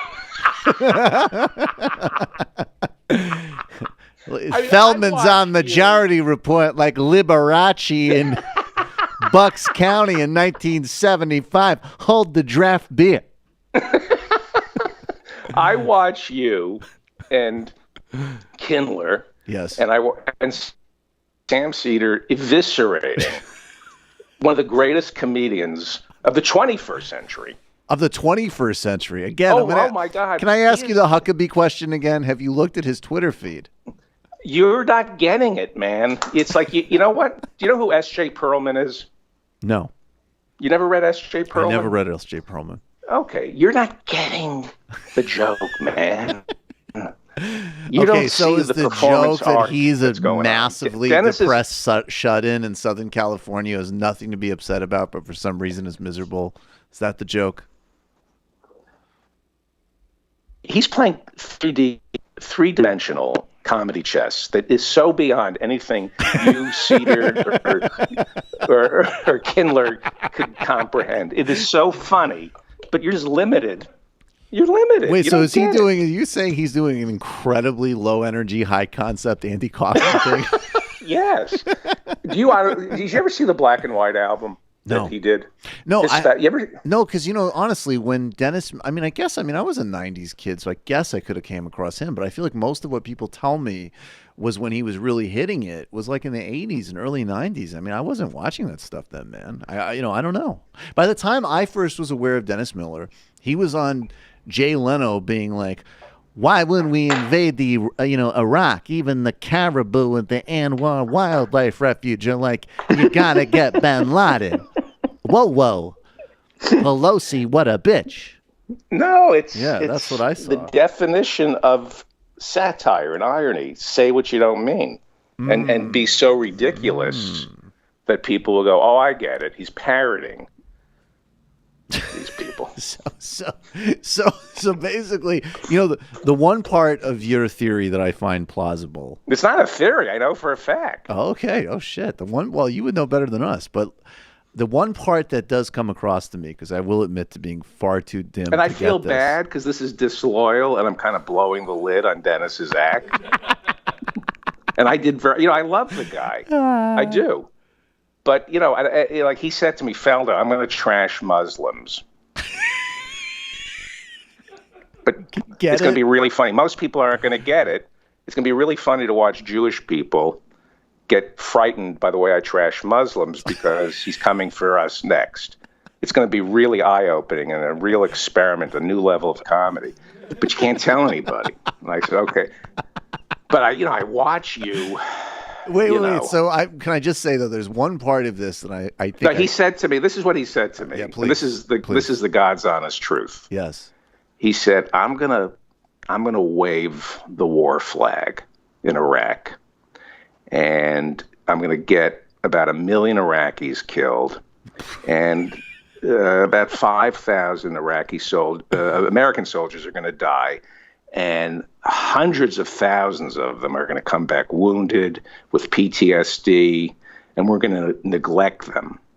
But I'm going to show up 2 or 3 times a year at Walter Reed Hospital and kind of thank them for their service, even though I was against the war.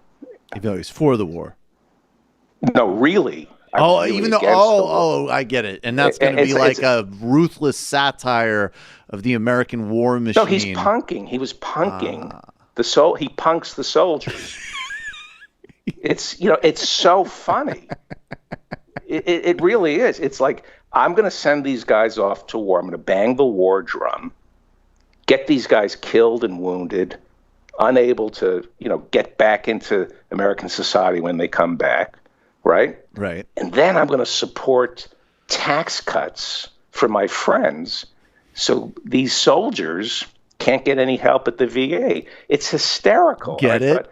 Did he say get it? It is pretty funny. It is pretty funny. But, I feel bad because, Harvey Levin has been trying to get me to do this for TMZ, but I don't know. I just watch you and Andy Kindler and Sam. You don't get it. We're just making fools of ourselves. It's one of the funniest things in the world. We're making fools of ourselves. The one part of it that I sort of get maybe do you see how funny it is? He says he supports the troops.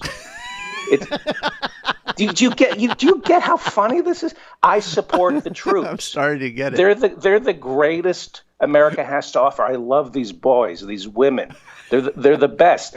I love them so much, right? Wave the flag. Now I'm going to go send them into a war over nothing. And when they come back, I'm going to demand tax cuts so I get to keep my money and they don't get the medicine they need at the VA. Come on, man. Call back. Yeah. Come on. And I kind of get it because it does seem like he has a lot of contempt for Bill O'Reilly in their exchanges. I do see that. Bill O'Reilly. Bill O'Reilly. He's right. Jesus. Okay, so that's that's amazing. So what a lot of us had thought was this sort of like first an incredibly cynical opportunity to cash in during the Bush era, and now it's just sort of petered off into this kind of like sad, depressing, exhausted thing is actually just a brilliant act of subversive comedy. It's the best. It is. It is. It's what Colbert wouldn't even dream of doing when he was playing the fake conservative. It's another level of Colbert that you don't get. You're not smart enough to get it. You and Andy Kindler and Sam. Yep. You're making fun of something that you don't even understand. How dare you? I'm embarrassed. Frankly, we should all be embarrassed. And you said that Sam should be able to get into all parts of a political convention before. It doesn't seem very discerning to me. Just been following the boat on those guys. They actually know Dennis. I'm just tagging along. I'm like the young hitman. I don't even know I feel bad. I feel disloyal. Telling you that For spilling He's the not beans. really. Yeah, he's not really anyway, let's move on. Okay. Well, David, look, we only have a couple minutes left, but you do have a film recommendation for us. We're actually going to keep format here a little bit. What is that film recommendation? My favorite movie is Diabolique because it's obscure, it's French, black and white, so everybody listening right now will not have seen it, so I can pretty much say whatever I want about it, and they're going to go, oh, he's really bright. Film guy Matthew probably has seen it. It is. Have you ever seen Diabolique? No, I haven't. Tell me about it. I cannot recommend it. It's seriously. Okay. It's a psychological thriller. It was directed. I think it was like back in 1955. Directed by Henry Clouzot, and I don't think I'm pronouncing that properly. Let me try again. 1955. Did I get? Did I say that? Let's get you on. What is it? TMC? What is the Turner? TMZ? No. Turner Broadcasting. Turner. It's always Turner it's Classic always Movies. on. Right? It's always on TCM. Oh, TCM with our buddy Ben Mankiewicz over there. Yes, yeah. I always watch TMJ. Their movies are jaw-droppingly painful. TMJ. Believe me, there's a person who knows Andy Kindler who's looking up TMJ and right now going, that wasn't worth the trip on that joke. So tell us about it. We have it up on screen here. I got it. The poster looks very disturbing. It's good. It's directed by Henry Clouzot. I don't know if I'm pronouncing that right. Henri Georges Clouzot. Yeah, let me repronounce it. Directed, I think. It was right after he directed. It was right after he directed Wages of Fear, which from the title you can tell is about working at Walmart. I'm going to wait for the laugh, and we move on. Wages of Fear. But I really Alfred Hitchcock saw Diabolique and he crapped his pants. But by then it was 1955, and what? What you thought I was? What did you think I was going to say?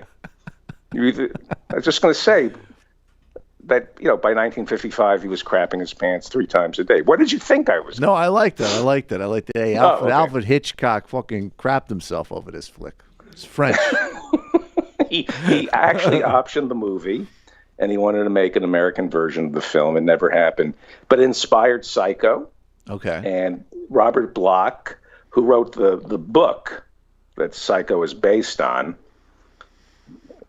Eleanor Roosevelt's autobiography.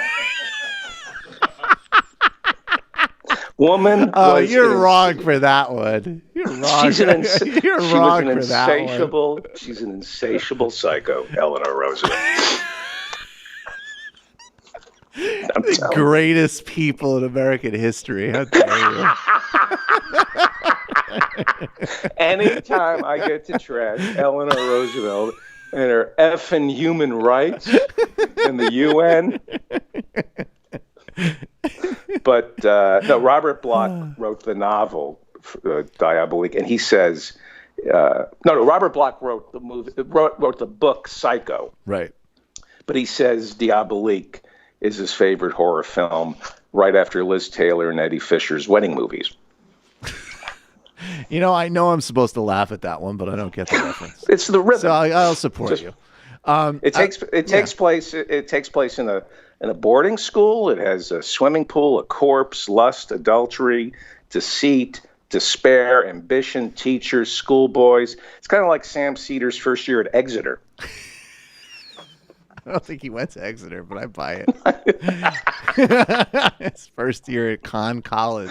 What was it more like? His first year at Conn College was probably like, I don't know, student government, Hebrew student union, government class, being annoying, and student newspaper or something. I don't know.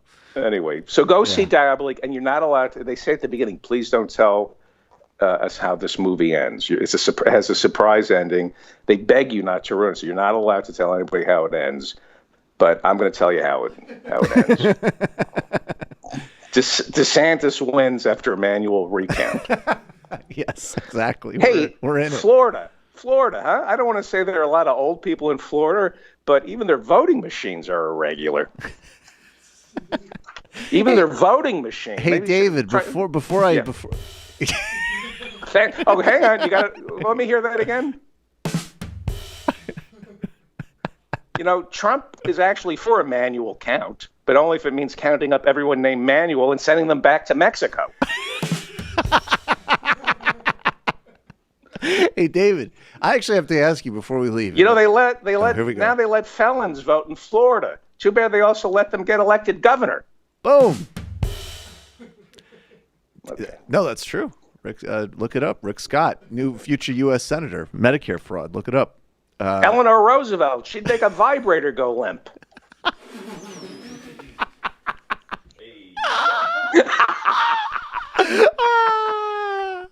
And FDR is like, that's what I said. Not really enough that we're related. All right. Do you really think FDR couldn't walk? Come on. Some guys say, honey, I got to leave you. I'm in the CIA or the OSS back then. Roosevelt said, honey, look at me. I'm in this chair. Go find somebody else. Then he'd get up and pull a Guy Caballero from SCTV. Look that one up. Wasn't worth the trip. Not worth the trip. David, I have to ask you before you go and cut this interview mercifully short. Did you ever write any of those Dennis Miller sort of like, it's like this, it's like that, yes. and then it's like that? Ba-ba. Yes. Okay. Yeah. So what is the formula for that joke? Because I would like it for future reference when I'm making fun of them. Mortgage, wife, kids, gun to the head, and the fear of never working again. It's very simple. All right, I was hoping more for the actual joke, but fair enough. But I wanted to do are they similes? I don't know. Yeah. So it's like I liked because I like now how they're so. I feel like even relative to a couple years ago, there's also the one where we had to do this a while ago where all of his cultural, like he was explaining like millennials hate Hillary Clinton because she's like Karen's mom in Goodfellas. It's like, yeah, that right on time reference. Yeah, but I get that. I totally get that. See, that was the good thing about with Dennis, he couldn't fire me, and Lord knows he wanted to, but I was the only one who got all his references, and he knew that. I see. It's so like I was living proof that he wasn't. I was the proof he wasn't insane. I love the guy. I really do. Here's the problem. I love Dennis Miller. He changed my life. He taught me how to write. He really did, and he was very generous. And I love the guy. I do. He has a psychological defect, and that is what the Republican Party is comprised of. They're people who are deeply, deeply disturbed. They won't come to terms with their psychological inadequacies. They go, "Oh, I'm not filled with rage, hate, and fear. I'm a Republican." I'm not a misogynist. I'm not talking about Dennis. I'm just talking about Republicans. Eleanor Roosevelt. Yeah, I'm not a misogynist. I'm not a racist. Right. I'm not impotent. I'm not sexually dysfunctional. I'm not closeted gay. I'm a Republican. Right. And you go and hang out with these people, and they all share one trait, and I mean this. They smell. They are I'm being serious. They are rotting. It's all the from cortisol. It's the cortisol shooting through their system. They are rotting from the inside. And, you don't hate them. Don't hate them. Don't argue with them. At Thanksgiving, just smile and ignore them. Sounds like you're a fucking sellout. Yeah. Yeah. I'm trying to work on a joke here. Forget it. Okay, I wanted to give you that impression because I know you enjoy that one as well. All right, David Feldman, please, everybody subscribe to David Feldman's great podcast. You're on today. You're on my show today. Oh, terrific. And you're great. I really appreciate it. I have a lot of fun. And you will get this great buffet of comedy, of political analysis, and a lot of just American historical awareness and a really deep probing into the psyche of Eleanor Roosevelt, which I'd never encountered before. If you check out David's show. You know, I don't like to joke about Eleanor Roosevelt. She deflowered my grandmother. So Everybody check out David Feldman. David, I love you. Thank you. I love Eleanor Roosevelt. Of course, we all love Eleanor Roosevelt. Yeah, I love her. All right. I love you too. All right. I love you too. Thanks, David. All right. Hey, are we off the air? Because you were so much better than Sam. He's an asshole. And completed. Perfect call. All right. Thank you, brother. Okay. Right, thank you. Bye. All right, folks. David Feldman's podcast is a lot of fun. And very much, I would say, in the... that's one you could say with a lot of confidence. If you like Majority Report, you'll almost certainly like the David Feldman Show. Come see us at the Bell House on January 13th as part of PodFest. Get your tickets on the Majority.fm homepage. And then, while you're there, get your tickets to the Michael Brooks Show February 1st, also at the Bell House, with the whole Michael Brooks Show crew and special guests Alyona Minkovski, Trevor Beaulieu, and Bhaskar Sunkara. It's going to be incredibly fun. Subscribe to the Michael Brooks Show, patreon.com/TMBS. Tonight, we're doing a Friday show because there's no TMBSs next week, although we're unlocking several illicit histories and broadcasting them all over Patreon and iTunes so people can get a sense of the show. But tonight, streaming on the Michael Brooks Show YouTube channel, we're doing a full show, and we have two guests, ContraPoint and crew, Corey Pine. We're live Michael Brooks Show YouTube channel at 7 p.m. Matt, what's cooking with Literary Hangover? Yeah, there's going to be a new episode on Hope Leslie coming out tomorrow, and I'm going to also release the rest of the volume 1 of that book so people can listen to it. It's covering as far as I've recorded and narrated, so look out for that this weekend. Sweet. And, of course, Jamie's in Mexico. Check out the Antifada, new shows on Greece. We're going to take a break and be back in the fun half. You are in for it. All right, folks, 646-257-3920. See you in the fun half. Are you ready?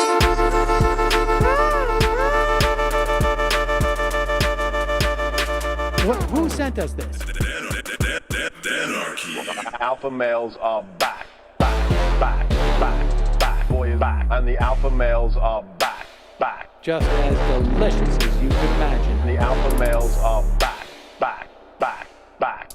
Boy is back. And the alpha males are back. Just want to degrade the white man. Alpha males are back. I take all of it, you may throw. Alpha males are back. Almost says what? The alpha males are back. You are a madman. And the alpha males are back. I am a total cunt.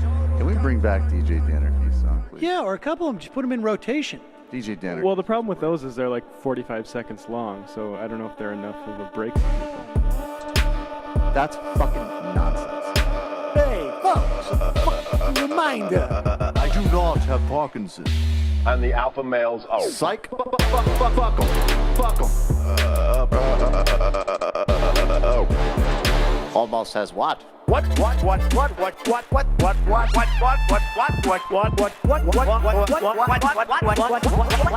Almost says what? Hell of a lot of back. Hell of a lot of back. Hell of a lot of back. Hell of a lot of back. Hell of a lot of back. All lives matter. Have you tried doing an impression on a college campus? I think that there's no reason why reasonable people across the divide can't all agree with this. Psych. The alpha males are back. And the Africans are black African. And the alpha males are back. And the Africans are black. When you see Donald Trump out there, doesn't a little part of you think that America deserves to be taken over by jihadists? Keeping it 100. Can't knock the hustle. Come on! Fuck them. Things I do for the bigger game plan. By the way, it's my birthday! birthday to me, Jew boy. I have a thought experiment for you. And the alpha males are back. Africans are black. Alpha males are back. Africans are black. Come on. Come on. Someone needs to pay the price for blasphemy around here. I am a total pussy. Welcome to the fun half. Let's take a phone call out of the gate. You're calling from a 509 area code. Who are you? Where are you calling from? 509 area code. Who are you? Where are you calling from, please? Hello? Hello. Hello? Hello. You're here. Hi. Hi, Ronald Reagan. Can you hear me? Yeah, I can hear you. Hi. Hey. How are you doing? Good. What's up? Is this show going? Yeah, the show's going. Oh, okay. Yeah. David Feldman told a joke on his show a couple years ago that it's not even that funny of a joke, I guess, but he said that D-Day was overrated. And I don't know why that really stuck with me. He's so funny. Because that actually is really funny. David Feldman. Well, and then David Feldman's a very funny guy. Then he what? Well, he kind of went into it, but he was, anyways, funny guy. I've been meaning to call in to talk to Sam. He doesn't answer my calls anymore, so I thought I would ask you about John Benjamin's Arby's commercials. I haven't seen them, to be I caught one of them. What? Tell me about it. Well, there's a lot of them. First you want of to all, play one? And I don't watch that much TV, but for some reason, I guess I'm like the Arby's core demographic because I pretty much just see John Benjamin Arby's commercials. And I guess I'm just wondering if you have any idea how much he made on those commercials, and also, would you do an Arby's commercial? And what would the payday need to be? Sub-question, what would you not do a commercial for? That's actually really Michael would be terrible at Arby's. Arby's, if you're listening, you want to come to me. I'm the Arby's listener. Oh, because you eat Arby's, you'd be Michael. better. Stop it. I'm going to leak some audio of Michael bashing fast food off Mike. Okay. Ruin my payday. But I feel like the real question is like, what's our price? So Matt would do it for free. I do it for some roast beef coupon. Matt would do it for coupons. If I can go in there and grab a large roast beef sandwich at any point, then I would do that. I got to be really honest with you. This is depressing as hell. But if Arby's came to me, and yes, I've bashed fast food plenty, and I think fast food's the devil. If they said, we're getting rid of your student loans, and here's I don't know. Actually, I'm thinking of something else. But literally, if they just said your student loan's done, I would be like, come down to Arby's. It's a beef festival or whatever the fuck. Well, see, I would make up my student loans because I'd just be eating roast beef all the time, and that would save my dining So you'd be budget. like giving yourself colon cancer, but you would be out from under the It'd loans. be free. It'd be literally a free lunch. So it would be literally a free lunch. Okay, fair enough. And what No product? such thing. What wouldn't? Exactly. Hence the colon cancer. Let me ask you this question. So in these commercials, John Benjamin it's his face, and he's playing like the chief chef or something. So he's now like the fucking face of Arby's. Wow. It's not like a voiceover. And speaking of Sam's more successful friends, David Cross is playing the caramel in a recent M&M's ad. So, but it's a voiceover, right? So, anyways, the question is, is anything off base, or are you willing to just straight up be the face? You're Arby's guy. People see you in the streets. Arby's guy. Reagan, would you not want to be an M&M if given the opportunity? I would be the voice of anything, but probably the face of very few things. I would be more selective about that. Okay. So I'd be let me just be a real asshole. Of course, my face I'd do an Apple ad. Sure. No, of course not. I don't know. No, I would not. I think Apple's probably the worst company in the face of the existence. I would be the face of Lockheed Martin, where they talked about scientific advancement. I mean, the only thing that would be useful mutual. to doing that is you could do the flip afterwards, right? Unless That's they make right. you sign an NDA or some sort They of always thing. make you- But the Verizon guy, what the Can You Hear Me Now guy did to Verizon would be a fun thing to do. That's true. That's true. What about you, Ronald Reagan? Oh, face of Arby's, I'm leaning, yes, I would do it for the student loans. I agree. Yeah, okay. Stipulate student loans. Basically anything for student loans. Okay, student loans and like 100 G's. I would say voice of Arby's for student loans, face of Arby's 100 G's. I agree. Student loans and 100 G's, yes.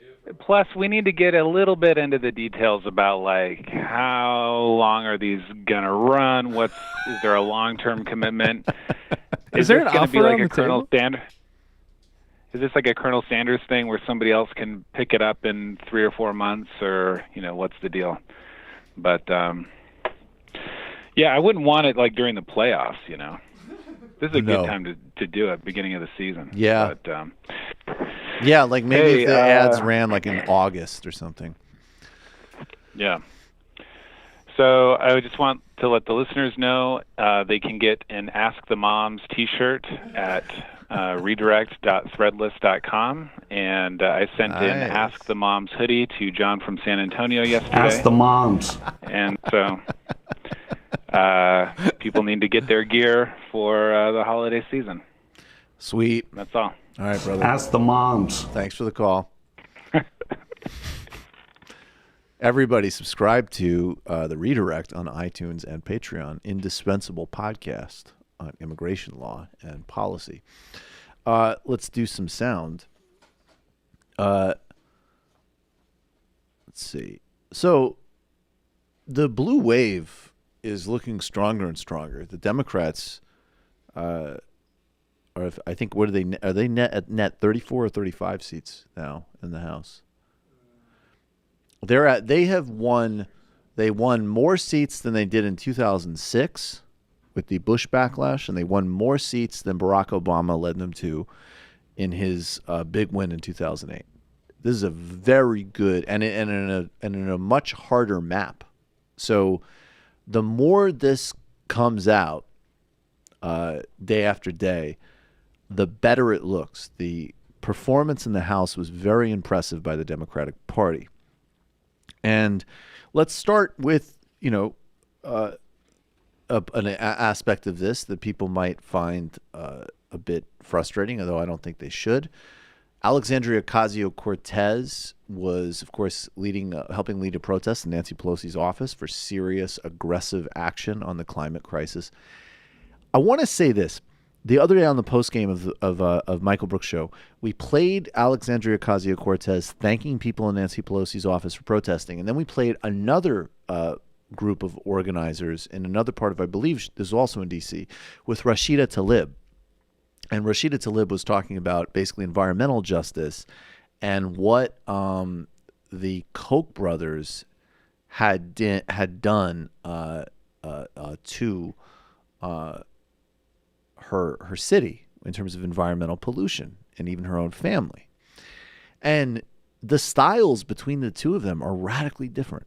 So not only do you get a new wave of people representing, I would say, genuine social democratic and organizer-based politics, and of course also Ilhan Omar, and supporting people that are already there, like Pramila Jayapal, Jim McGovern, Mark Pocan, Barbara Lee, and obviously, of course, Bernie Sanders.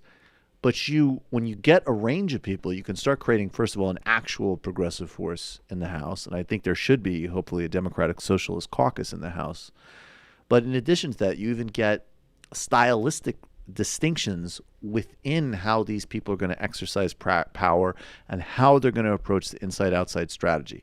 And AOC is, I think she's obviously as great a communicator and as morally clear as anybody on Medicare for all, free college, universal access, universal programs, opposing this Amazon ripoff. But she's also going to be, I think she has the temperament of someone who's somewhat conciliatory and wants to work the process, and that's great for someone with good politics to do. We need that. And here she is talking about Nancy Pelosi. Oh shit, that works. Sorry, guys, what's going on? There's something wrong with the clip? It's the problem. We only have. I don't even want to explain it.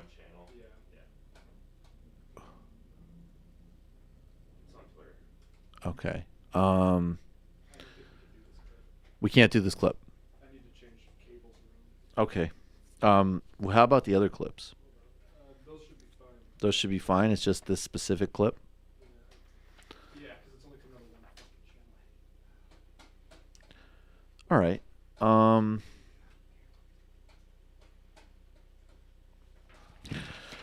All right. Let's just junk that. I mean, look. I think the analysis, the analysis is useful, but obviously that's not going to be a clip of AOC. And boy, aren't you glad? Boy, aren't you glad it's me in the chair and not Sam? Because that would be a. It's just ridiculous.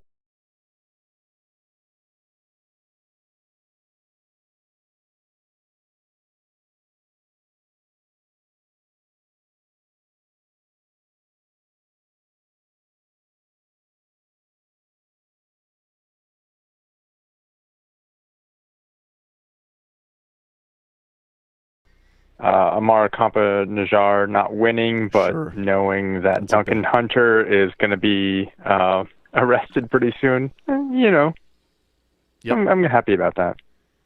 As you should be. I was going to say, and I'm going to kind of shotgun a few points here pretty quick. I haven't called in a while. Okay. Redirect podcast, as great as it is, I was buying some Redirect merch, which is a thing you can do. I was buying Redirect merch from that fucking ray gun guy. Mm-hmm. I was buying some merch from him. He's got a coupon code, but I typed in majority, but I didn't get anything. I didn't get any discounts. I didn't get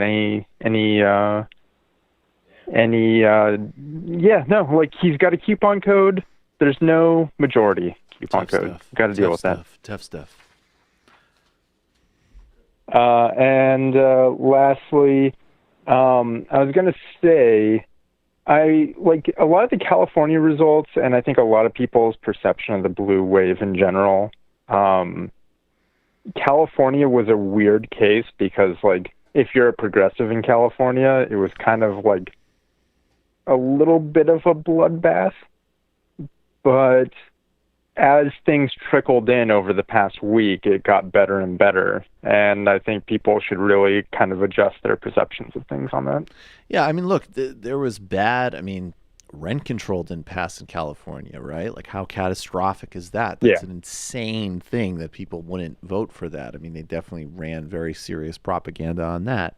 There was Javanka Beckles lost her state Senate race. That's a huge disappointment. Yeah. She has, and still that has. that was a painful one for me. Yeah, that was I hear really you. Painful one. Yeah, for me. I hear you. She has huge national potential, but the reality is that there's enough signs overall that you can. And this is where there is some element definitely in politics, I think, of perception being reality. And people on the left can make a strong argument that the momentum is on our side coming out of the midterms. And that gets clearer and clearer every day. Yeah. I'm actually I'm a bit of three minds about things. I'm not going to get into it right now, but I am pretty hopeful for the near future. I guess one thing I would ask you is what's your perception of how progressives should treat a state like California? Because what do you mean by my view has always been my view of it has always been because it's the bluest state or at least one of the bluest states. Mm-hmm. I feel like progressives should spend a little bit more time just really utilizing it to its full potential in terms of getting progressivists elected. Mm-hmm.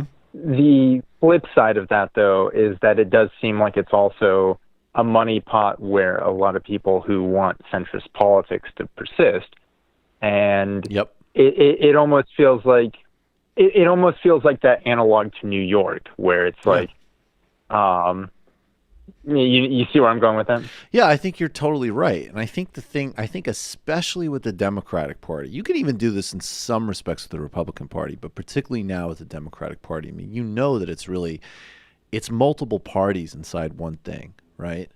So my read of California is it's a fusion of and led and still dominated by centrist, center-right politicians who have a huge amount of tech money, who are industry-friendly, and have made agreements with and support some traditional constituencies, like some of the labor unions, because that's part of the coalition. Bill de Blasio in New York is actually a very good example of that. You know, he's a guy who, while he's announcing this atrocious Amazon deal, he's got some union people with him because they're going to get some of the contracts to build some of the buildings. And I think, frankly, you know, I don't want to criticize them. I do think, frankly, that perspective shows a certain lack of strategic thinking at times from some of the labor union leadership, to be blunt. That said, and now there's a new wave of more progressive and left energy, certainly in California, and a lot of it is coming out of both the traditional constituencies that people like Jerry Brown, who I have very mixed feelings about, but he just has not delivered for, and also you know, this broader kind of consensus you're talking about. And as well as the other dynamic, which is driving a lot of leftward energy generally in things like DSA, which is basically like younger people who were inspired by the different social movements and by Bernie Sanders, and they want actual no bullshit Medicare for all, student loan forgiveness, universal free transit, free public housing, you know, for real good socialist politics or legit progressive politics. And I just think that, you know, it should be, it's the same sort of principle of, yeah, we got to fight those battles. I think you're right, I guess, if you're saying in from the perspective of a national way that how California is presented, I think it is a little bit of a mixed thing for people on the left because I think it might be, I think the most comparable state to California is New York. Like it is a machine politics state.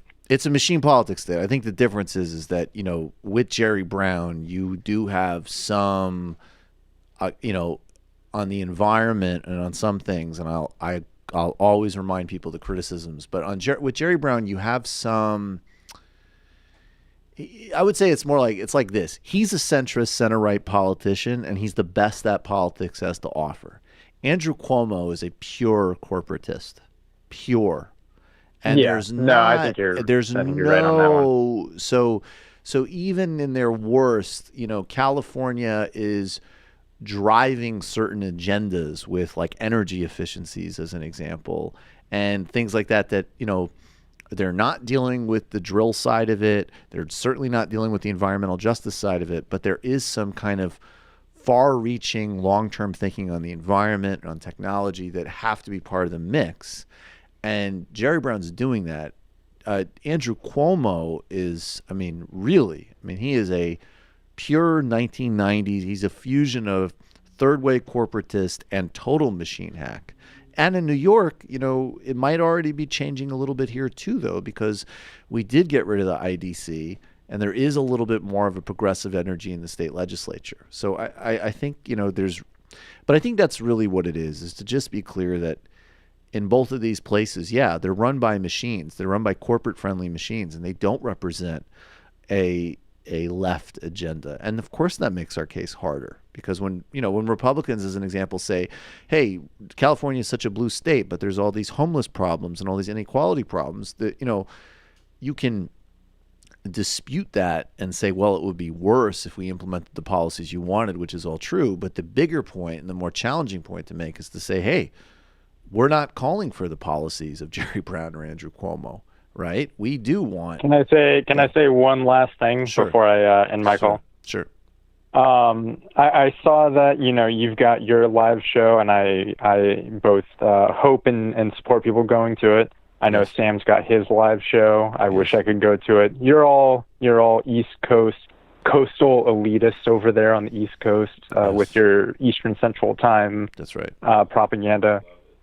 I just want to say I've got my own live show. It's at the Wild Turkey in January. Nice. We're all going to get together in San Diego. We're going to watch MR and drink together. So anyone down for that? January and February. Let's do it. Love it. All right, that's great. Thank you. That's a great call. Thank you. What do we have here? These are not on the list. Well, yeah, these are a couple new late additions. One is great. Ilhan Omar answering a question rather nicely. Maybe we should do that one first. Let's do this first. And then we have some fan fiction from a right-winger who I don't want to name because I think maybe we should read this fan fiction and then you guys can guess who is responsible for it. So here, we'll go to Ilhan first. All right, this is Ilhan Omar. She's another one of the great, inspiring new people who have joined Congress. And this question is, basically they're asking her about representing, I guess, white people in a district. This is a very awkward and weird question. And again, this is exactly where I think actually people who do adopt more of an Adolph Reed perspective, it's so easy in some ways to say we are opposed to a discrimination and essentialism of all kinds. And where does primary identity politics in the negative sense comes out of the Republican Party, which practices white identity politics. And the presupposition of this question shows how widespread this poison and this delusion is, because this question is never going to get asked of a white candidate representing a predominant minority district. I just wanted to follow up on that. I represent a district that's nearly 70% white. And Congressman Keith Ellison used to represent this district.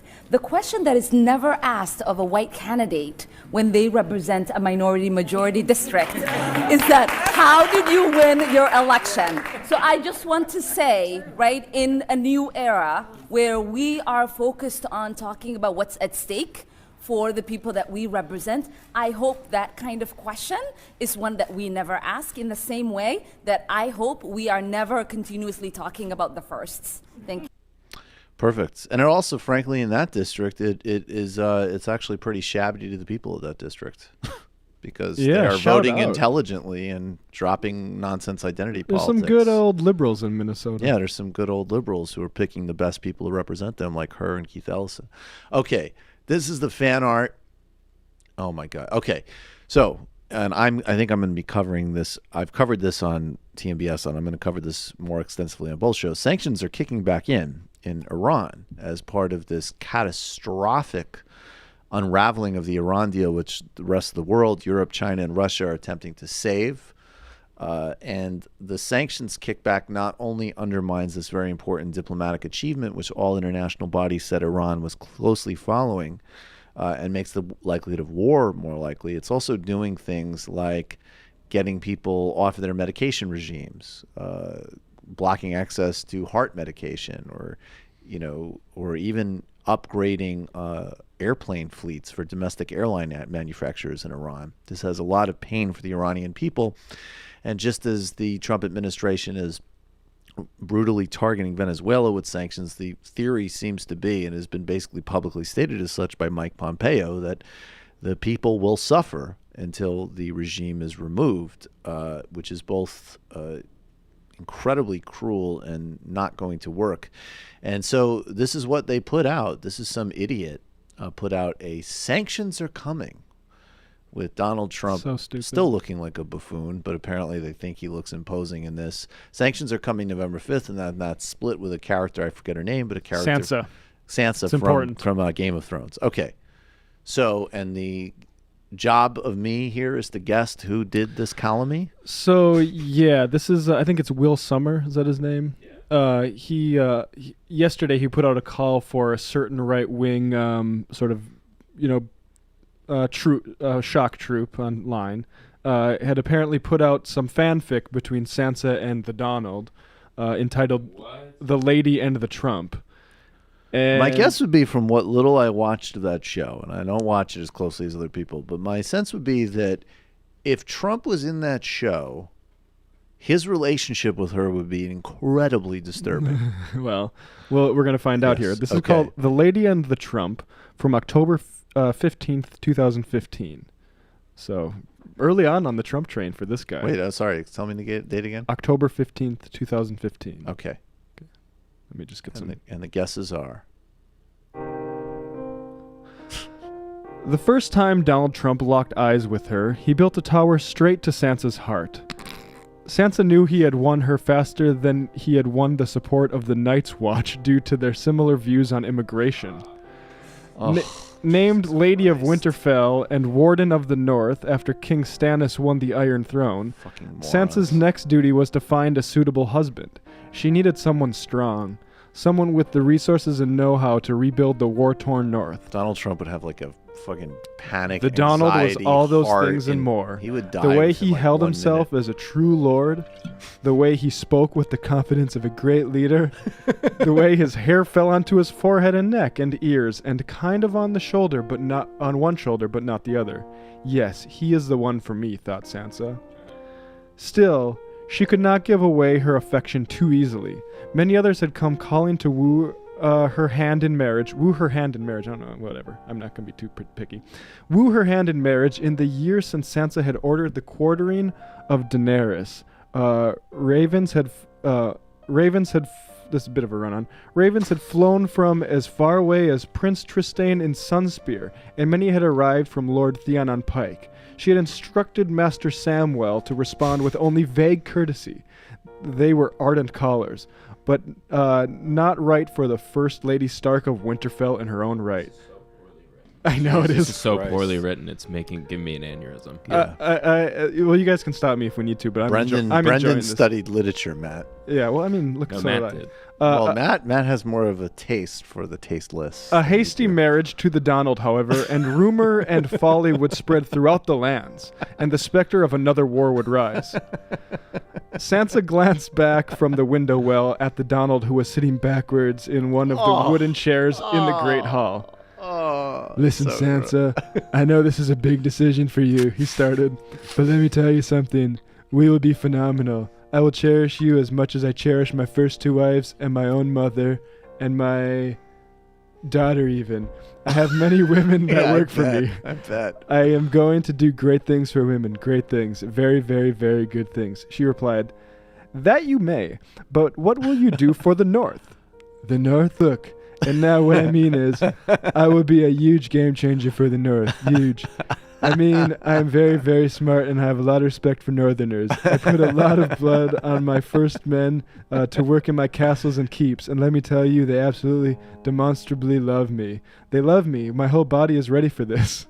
Ugh. All right. I can't take this anymore. Okay. Give me this is pretty incredible. It's disgusting. Although, it does seem like it could be read as an unintentional insult. Yeah, I mean, who knows? I mean, do you want to know who it is? I do. Who wrote this?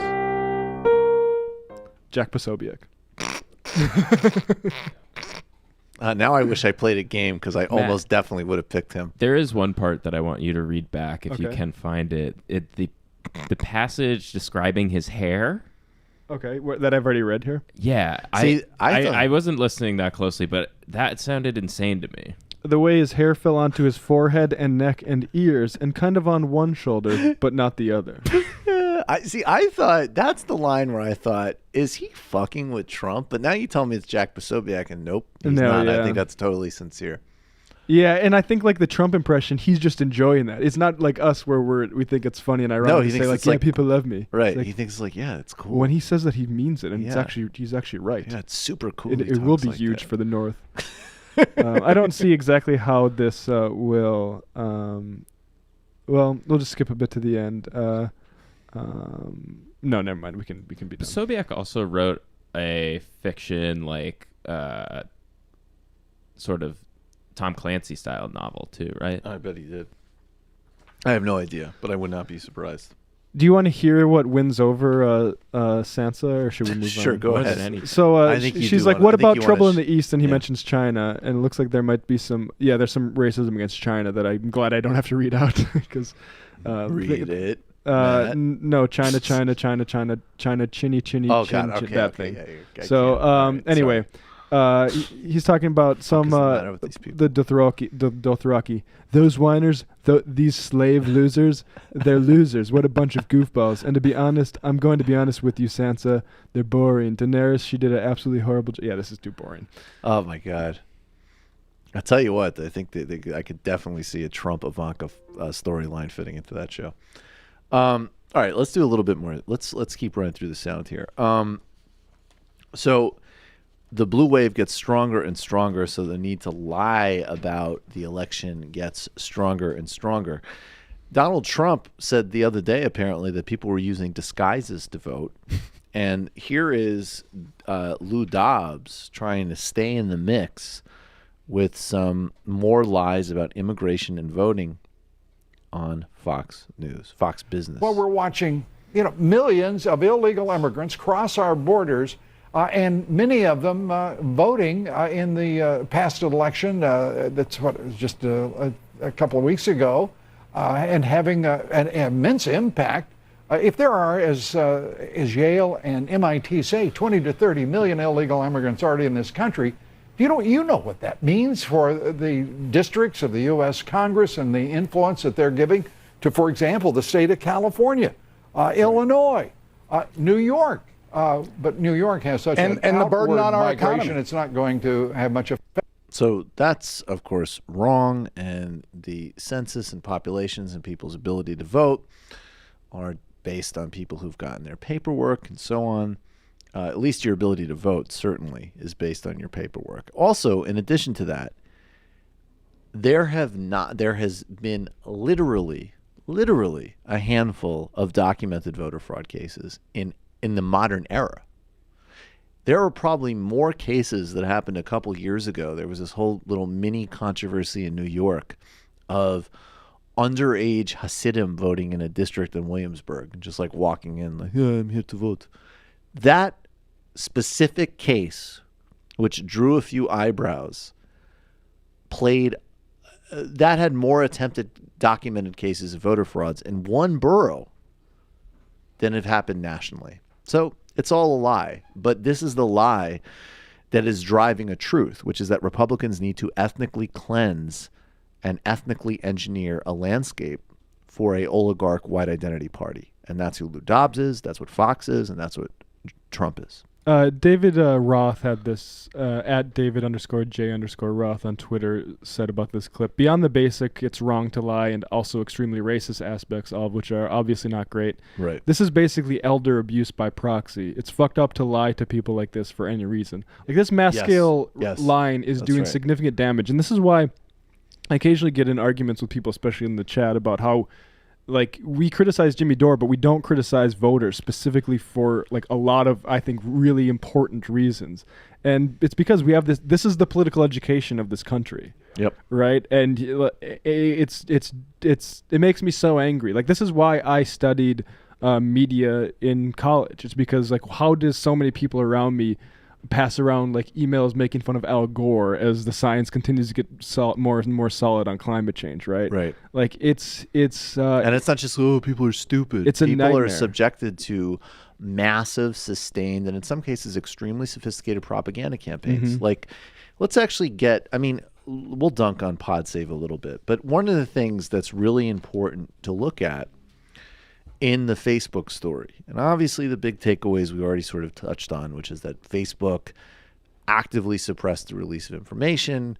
Sheryl Sandberg is, in fact, abusive to employees and then throws them under the bus, and at no step in the process had any concern about the actual problems with what Facebook was doing.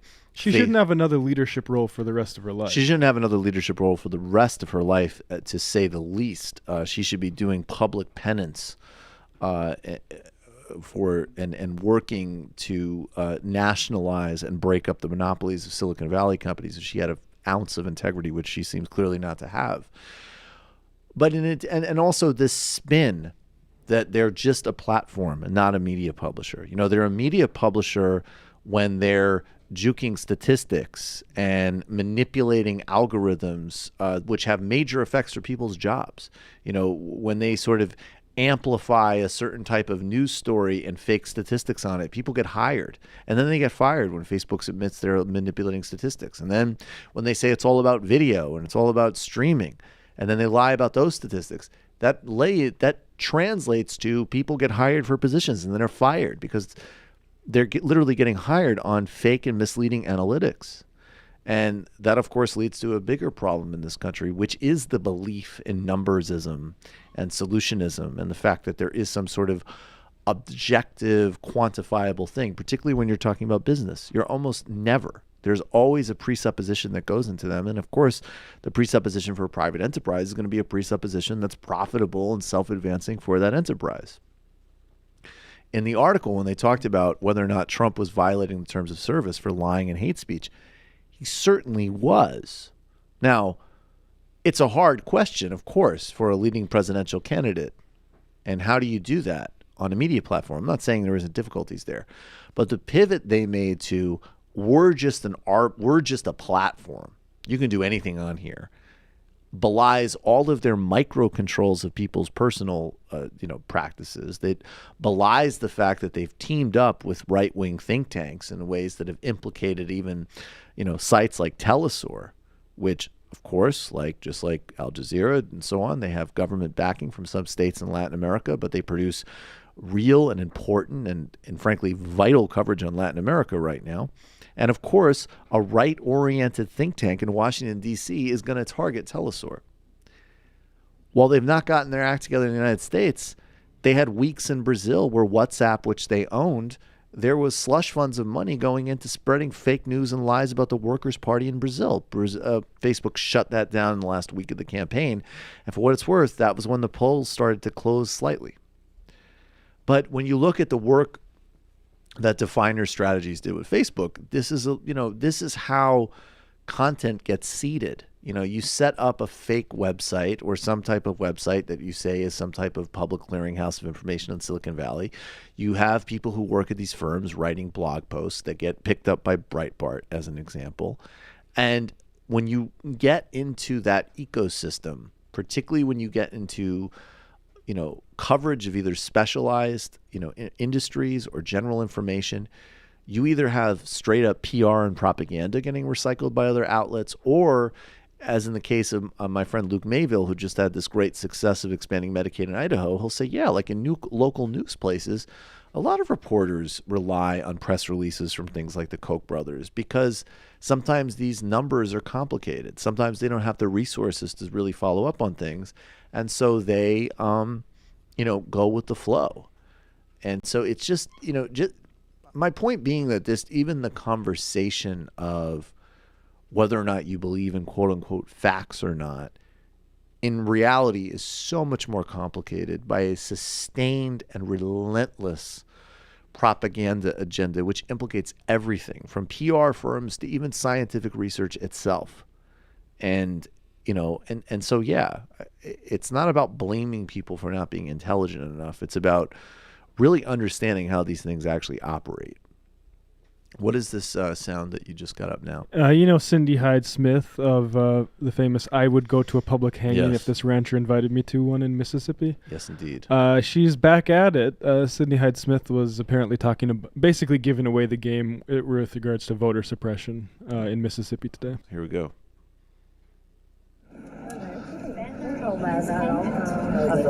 Sure.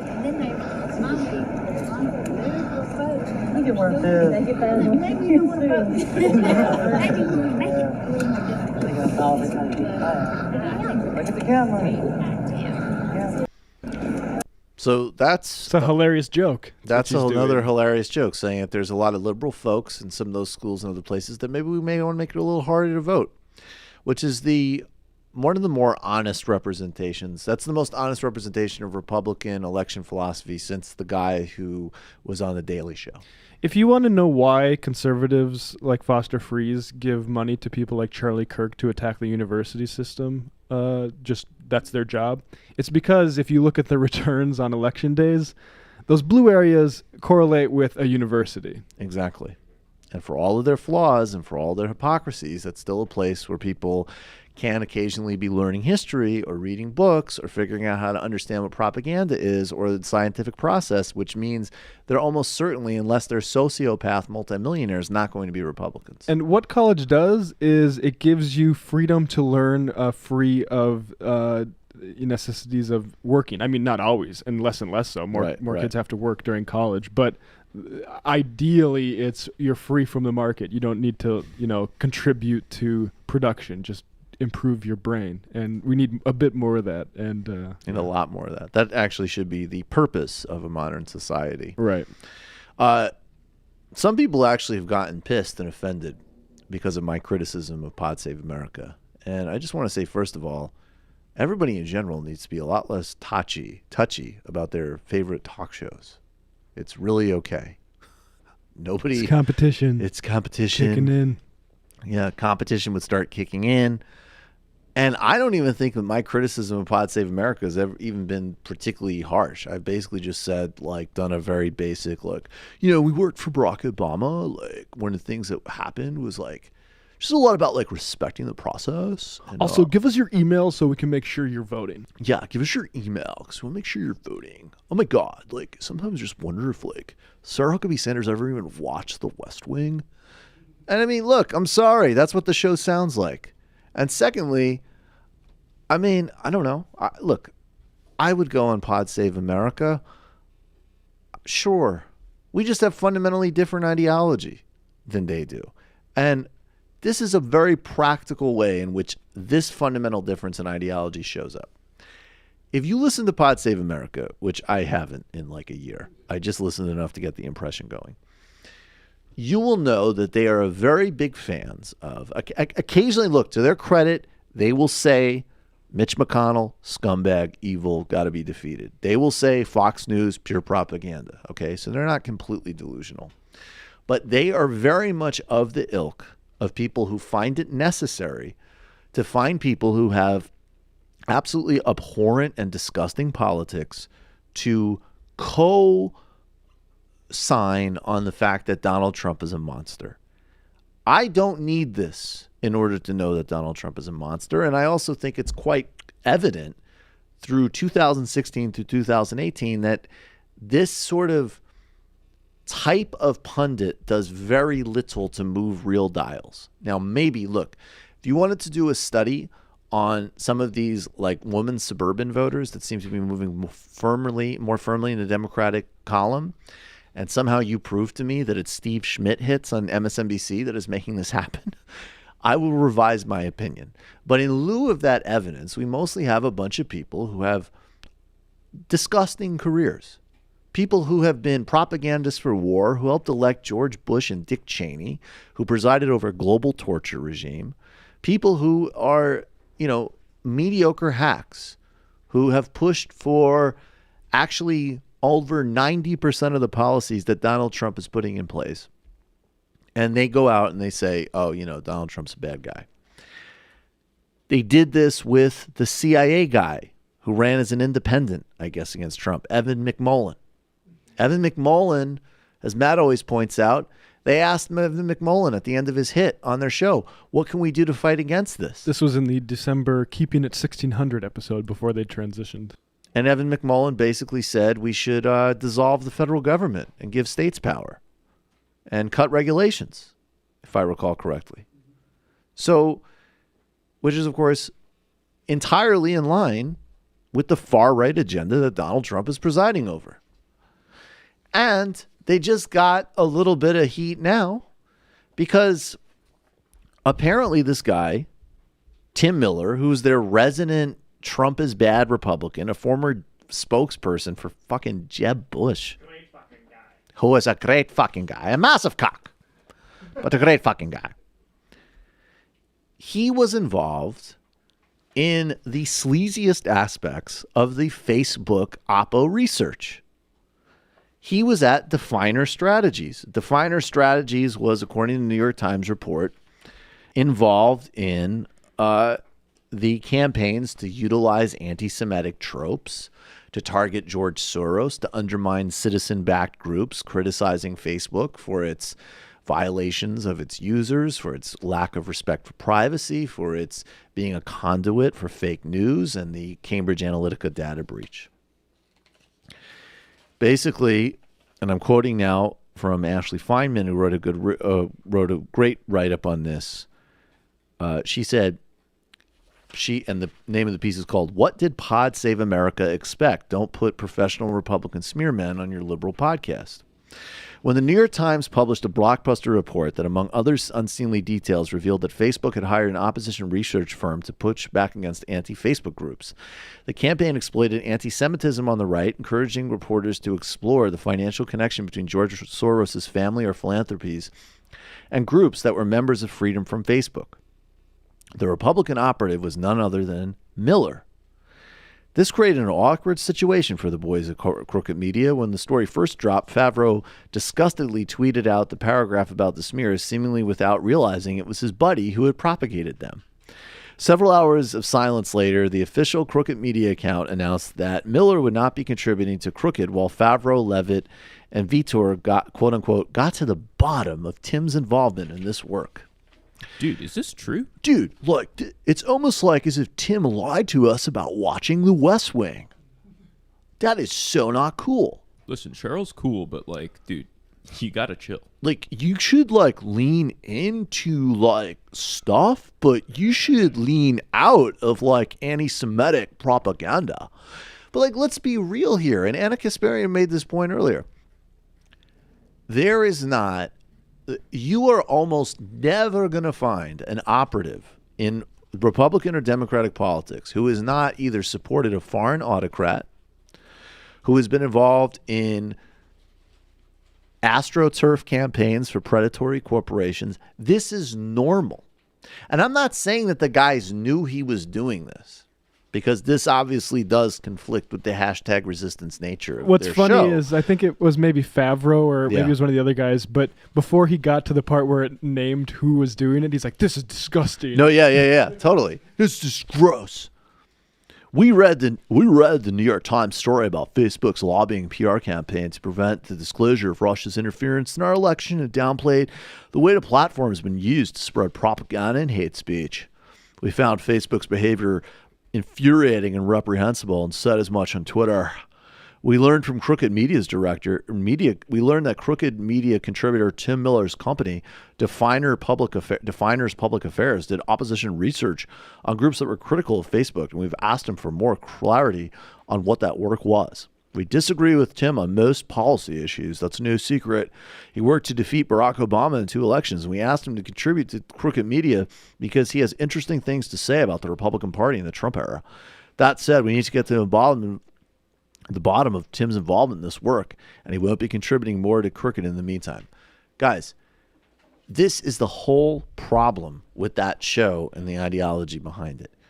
You should have, at the very least, done due diligence on this guy's client list. And I'm telling you that it is the norm for most media consultants to do sleazy, ethically questionable work for sleazy, ethically questionable companies, because that's just how you make a living. There's not a particularly moral component to this. That's what all of them do from both parties. And secondly, when you're focused on the optics and you're focused on finding some Republican who isn't overtly racist, who you can sit back and have a drink with, you're missing the fact that this is part of a broader ideological and commercial infrastructure. And, you know, look, I have a very good friend who's a Republican strategist. I've had him on this show, okay? Because he's a smart guy and he has worthwhile things to say about the process. But the frame is not, you know, the frame is actually, we really disagree about everything. And you might have some useful information. And it's great to argue and have a rencontre or whatever. But the frame for Tim Miller was that he was like a moral beacon in a party that has no moral beacon. And if Pod Save America doesn't get a deeper, more cynical, more strategic understanding of politics, they are out of it. no matter how much more experience and institutional credibility they have. And there's no doubt. Look, if you want to listen to a show that has a better understanding about how like White House workflow works, Pod Save America is better than any other show on the market. But if you want one that is cognizant of what the Republican Party is beyond just having fits about how disgusting Trump is, well, you should probably listen to shows that don't credulously hire sleazy Republican oppo strategists because they're civilized enough to think that you shouldn't say you can grab women by the pussy. It's fucking embarrassing. One other part that's not quite related to Tim Miller, but on the Facebook thing. I want to read this. Mr. Kaplan, this is from the main article. This is the guy who... This is the Republican that who's they sitting had behind Kavanaugh at the hearing. And this is the guy that they hired to be the Republican in charge of their public affairs in D.C. Mm-hmm. Mr. Kaplan argued that Mr. Trump was an important public figure and that shutting down his account or removing this statement could be seen as obstructing free speech, said 3 employees who knew of the discussion. He said it could also stoke a conservative backlash. Don't poke the bear, Mr. Kaplan warned. I don't give a fuck about conservative backlashes, right? Fuck and it's you. very clear that they like having that excuse, right? It's never let's worry about left-wing backlash. They only care about backlash so much as it helps their power grabs, right? Period. And it's very convenient for it to have. This is how corporations and tech and capitalists in general use the right wing to get what they want. Precisely. And look, and Mark and Zuckerberg, honestly, like, if you want anybody with an even remotely sympathetic read in this book, it's him in this article. And the truth is it just reinforces that, you know what? A 34-year-old with no civic, political, or historical awareness should not be in an environment that's so deregulated that he runs these decisions, because he doesn't know anything. Like in the way the article is written, Sandberg comes off as someone who really understands Washington. She understands the process, and she's totally cynical and totally self-interested and has no ethical concerns. And if that makes, that should be obvious to anybody following any of this. And Zuckerberg comes off as, indulging in some fantasy about going on a listening tour. And to the extent he checks in, he's super bummed because he's like pro-immigration reform, but thinks that there's going to be some silly tech fixes to this. And of course, like Sandberg and like all the rest of them, doesn't want any accountability or oversight, period. So, I mean, if there was one modern message, it would be hashtag nationalize Amazon, hashtag abolish Facebook. And, and while we're at it too, another snippet that came out of the story, and I know less about this than, Jamie is an example, but I've not read a single person who works on these issues and cares about the rights of sex workers and is concerned about that area of human rights that didn't say that SESTA and FOSTA were incredibly detrimental. And while there might be a moral panic in Congress and it's always easy to vote, for legislation that takes aim at human trafficking, that in fact that bill would make it far more dangerous for sex workers. Most tech companies oppose SESTA. And I'm sure, of course, they didn't oppose it because they had any moral concerns. They opposed it because it would be onerous. But the one play that Facebook made early on to try to curry favor with Democrats was coming out in favor of SESTA. Just sort of massive cynicism on all levels. Just disgusting. I want to talk briefly about Brazil. It was announced that Cuba is pulling out thousands of doctors. These doctors worked as part of healthcare clinics supporting the poor and middle class in Brazil. There were a number of programs that were implemented in the Lula years, from 2002 to 2010, and continued under Dilma Rousseff, that eliminated tens of millions of people from poverty, took Brazil off of the hunger list, and also reset Brazil's role in the world and in Latin America. And this is part of the same conversation. There was a corruption investigation that both in 2013 took protests that were actually anti-austerity left protests and then flipped them and helped sort of move them over to these broad, quote-unquote, anti-corruption protests. I've said many times, I mean, Brazilian politics is corrupt, period. It's structurally corrupt. You cannot be in Brazilian politics without making deals, without arranging things, just as you can't be in American politics, frankly. Lava Jato, the car wash investigation, turned into a political project to destroy the Workers' Party and a project to make Lula da Silva a political prisoner. The case that he has been convicted on is so flimsy that he literally was jailed on what Judge Sergio Moro called indeterminate acts. Judge Sergio Moro, who put Lula in jail, who hounded and harassed Lula, has accepted a job as justice minister in the incoming fascist government of Jair Bolsonaro. And even The Economist last week said that events are suggesting that the treatment of Lula was more political than judicial, in their words. I would say obviously so. And Lula, who has been totally suppressed, not allowed to speak during the election, held in solitary confinement, essentially. This is a country where drug cartel heads and murderers get cameras brought to them in prison, but not a hugely successful two-term president put in jail under massively suspicious circumstances and also under threat by the military to the Supreme Court. Here he is in court on another case, another highly suspect case that they're trying to go at him for.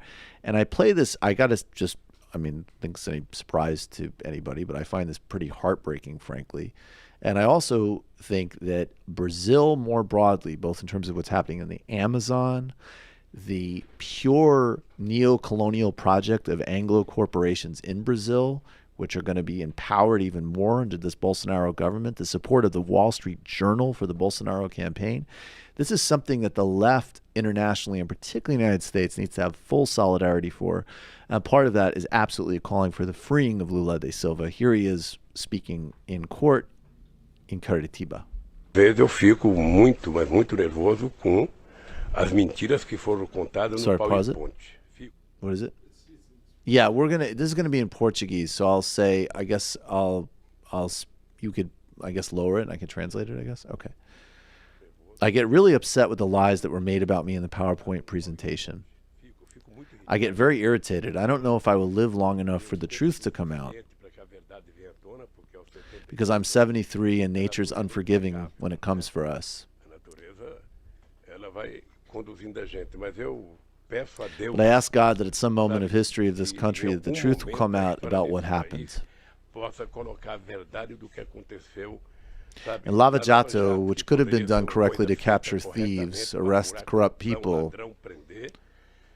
and it went off track in my case. I'm talking about my case, so I hope that we can prove this.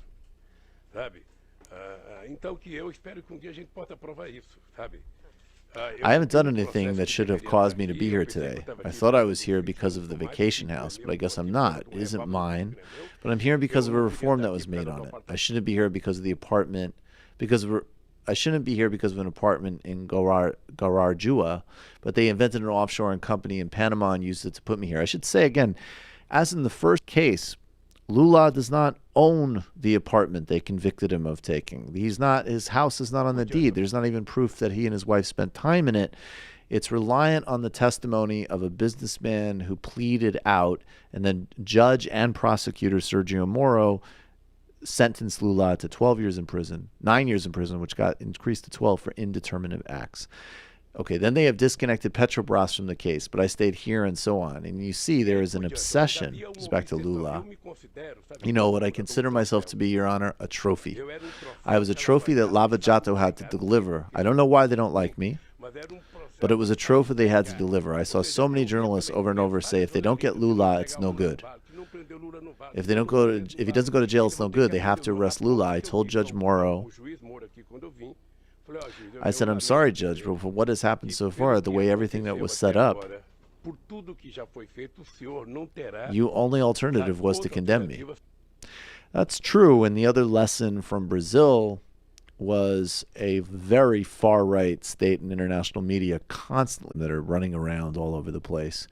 And he was a moderate figure that would have stopped fascism, but the reality is that people like Judge Sergio Moro are pro-fascism, and we need to keep up our solidarity in every way, shape, and form.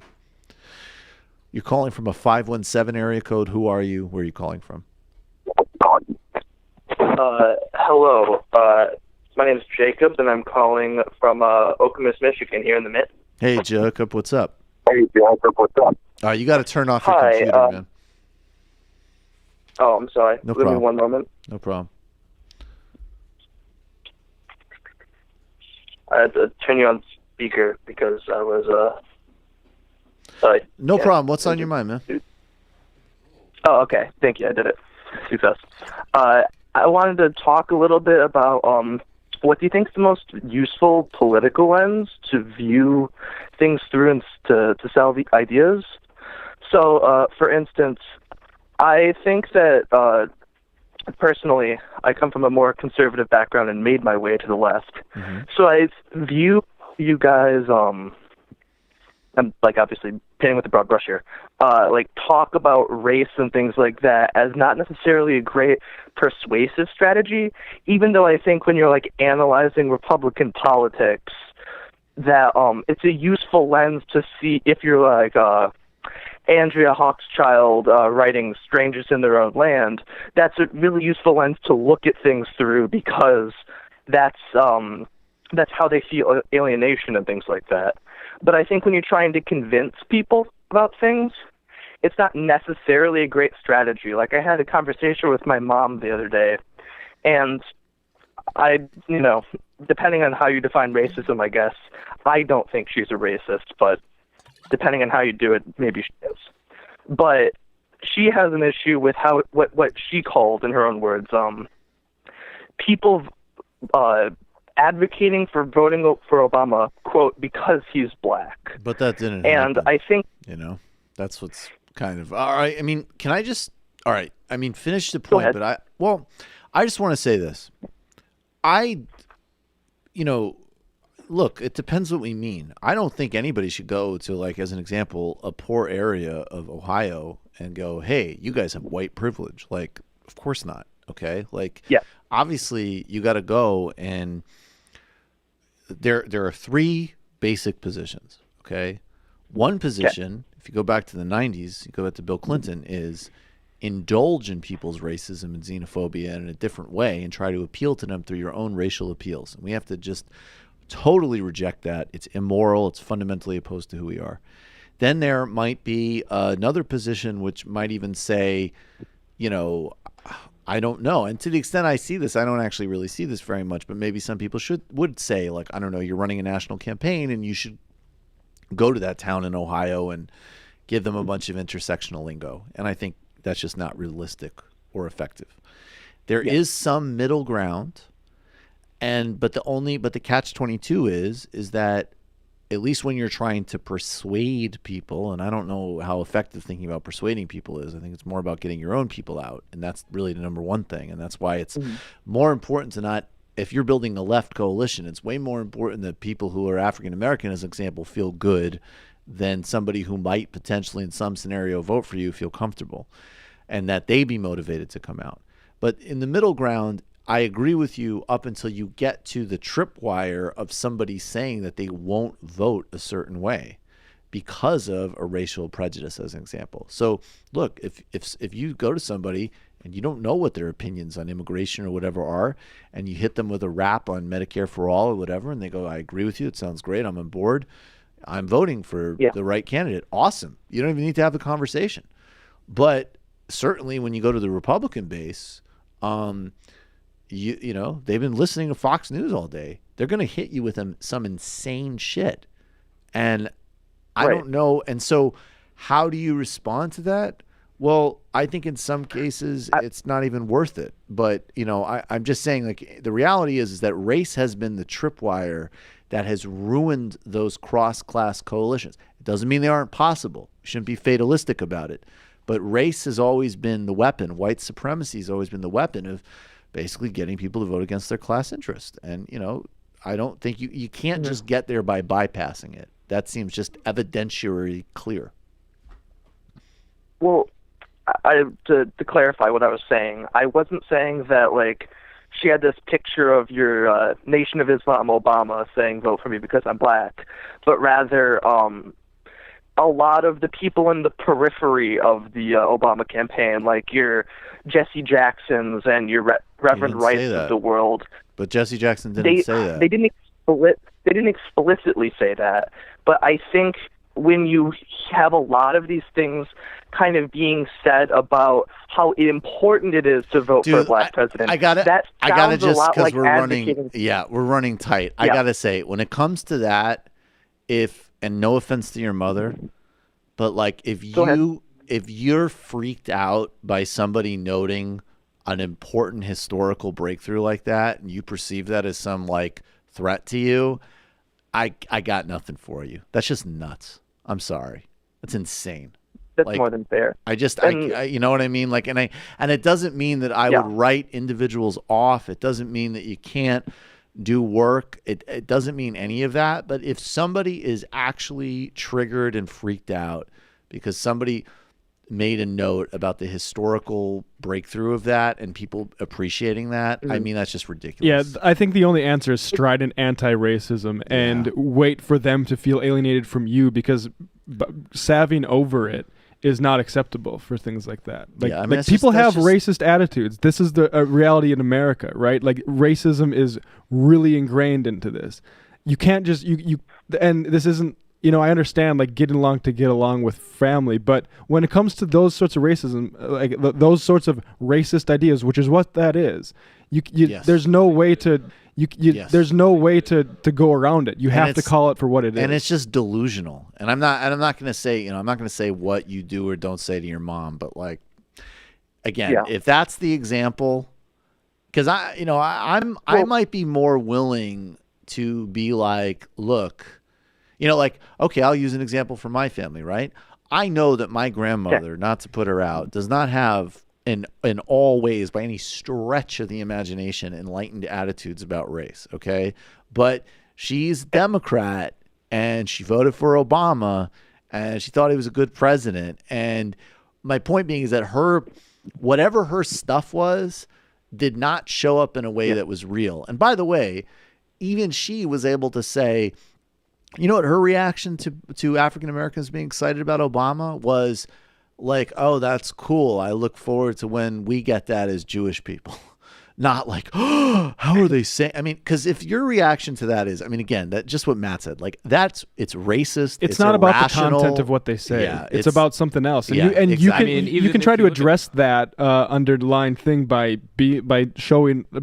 modeling anti-racism, but by appealing to it on her terms, which are terms.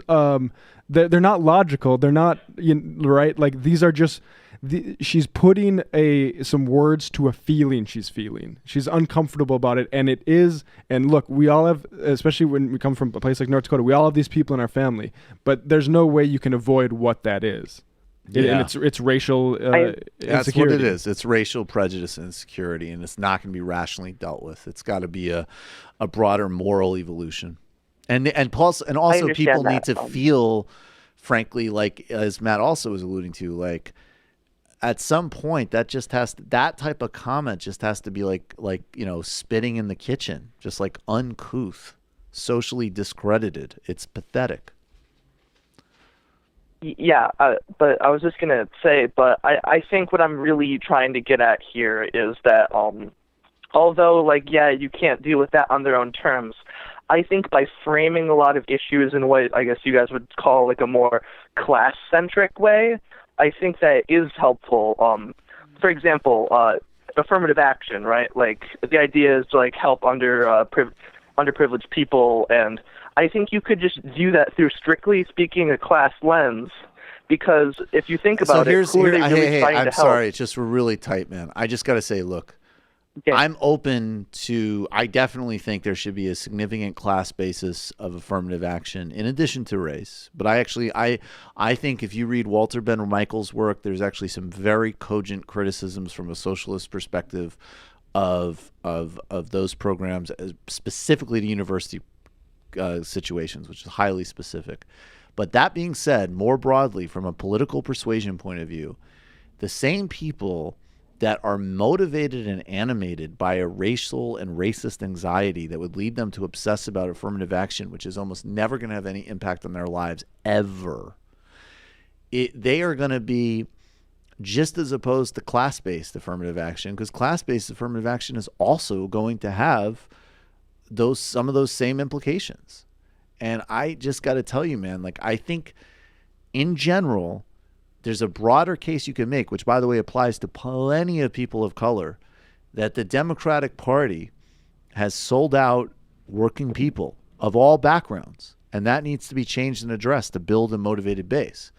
But there are a minuscule amount of people that are motivated by racism that are going to flip just because of class appeals. Now, it doesn't mean that class politics shouldn't rule the day, but and it might mean that in some cases some people are, get a little bit off on a better foot. But at the same time, we need to be uncompromisingly and stridently, I would just say, anti-discrimination. You can make it really simple. And those conspiratorial and deluded attitudes are not going to be overcome by sneaking it, in a different way. It doesn't mean that we talk about race in some type of college way when we're on the campaign trail. Yeah, it's not helpful to instill in people that they are white people, right? Because the whole point is whiteness is artificial. All racial identity is artificial. Yeah. All of it is. But there's a difference between the dealing with and ameliorating of the social ill of discrimination, which is real, prevalent, and all pervasive, and then the other social ill of just made up essentialist identities. And what's amazing, of course, and what people who have a white identity ascribed and given to them, we get to think that our default is the baseline. And that's why we could say something as delusional and as insane as, oh, well, they're saying it's the first black president. And that's just to me. When, in fact, even saying that is pure delusion and identity politics. That's the person who votes for DeSantis, a overt racist, over a much better and more appealing campaigner by any objective measure, because, in their words, things get more racial when there's black leadership. That's identity politics. That's poisonous identity politics. It's projection. And pure projection. And we're going to need to cut through that, both in order to win and ethically. And there's no contradiction between that and class. But the people that are really rooted in that, they're going to bring it up one way sooner or later. It's not going to be us.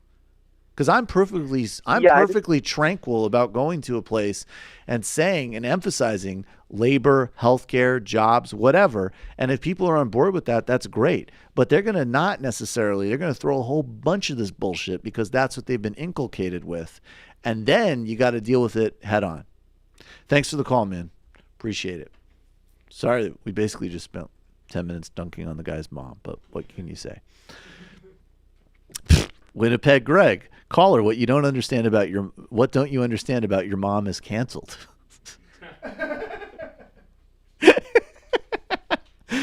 The cancel your mom hour. Cancel your mom hour.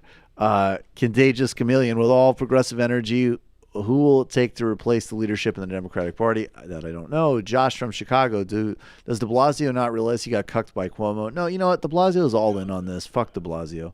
JB, what do you do with California? Design it into 7 zones after D.C. and Puerto Rico are made states in January. I know a lot of people aren't going to like that. I have no response to that. I don't care. Yeah. A squared. Mike, the blue wave keeps coming, but sadly will not lift Gillum. Still encouraging what we're seeing in Florida and Georgia, but it's just disgraceful what's happening to Lula.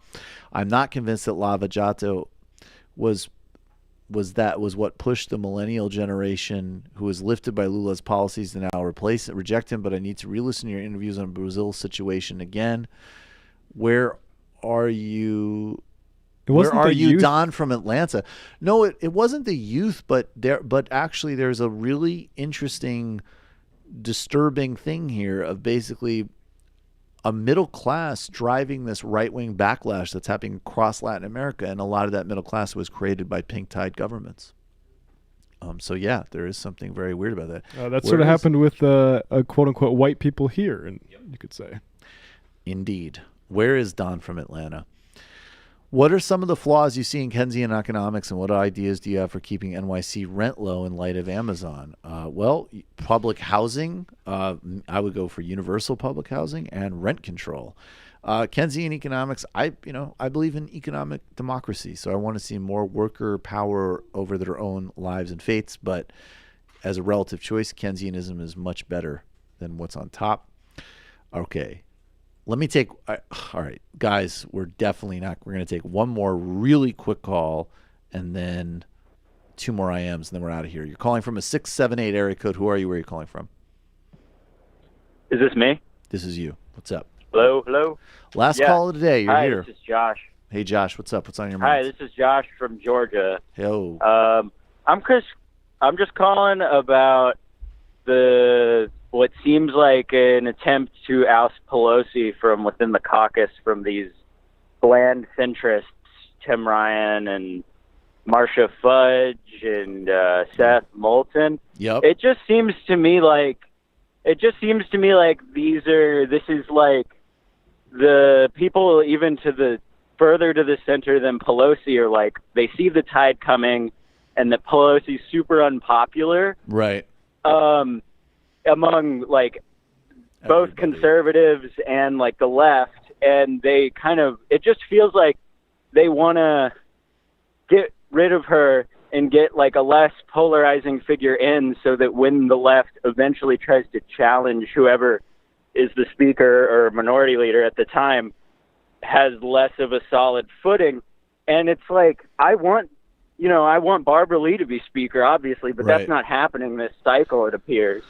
You could be right. Maybe it's better that she hang on for a little while as we start to put into place like a serious progressive pipeline. That's a fair point, Josh. I appreciate the call. I'll just make one quick point on that. Yep. Like, whatever this transition she's planning, like she should articulate it more quickly for my taste.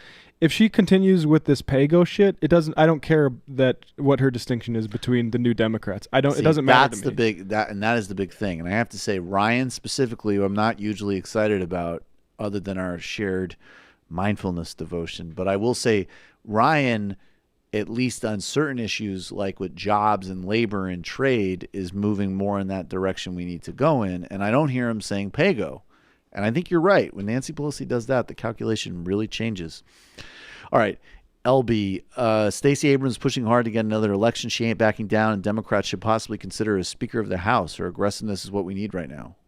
Okay, I don't know about that. It would be great. Can somebody who isn't in the House be Speaker of the House? Yep. Oh, really? Yep, anybody could. Yeah. Well, Beto can be Speaker of the House. I would go with Stacey Abrams. I love that idea. I love that idea. I didn't know that. That's an awesome idea. Recall her with Racist Mom. Try to reach her by the beginning with historical oppression of black people and then show how black people are still disadvantaged in ways today with facts. People acting in good faith who aren't too far gone can be persuaded if they are educated, as long as they have the ability to feel empathy. They can be fixed by healing their ignorance. I do think that is possible at times, and we shouldn't be as cynical maybe about that as we are, but it's a tough road. Chris Ard, been listening to MR for a few months now. Thanks for saving me from the Pod Save Bros. And the final IM of the day.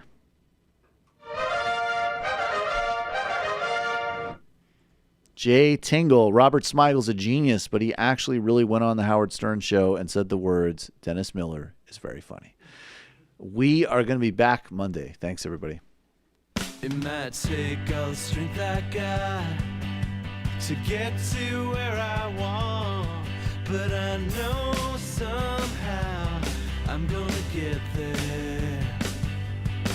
I wasn't looking when I just got caught between the truth and the light bulb, but finding out won't make me feel any better. Yeah, I know the clock is ticking, but the meds are gonna kick in, and my pilot light shining bright. I get somewhere the choice was made, for the option where you don't get paid, for the road that bends before it finally breaks you. I guess somehow I lost my drive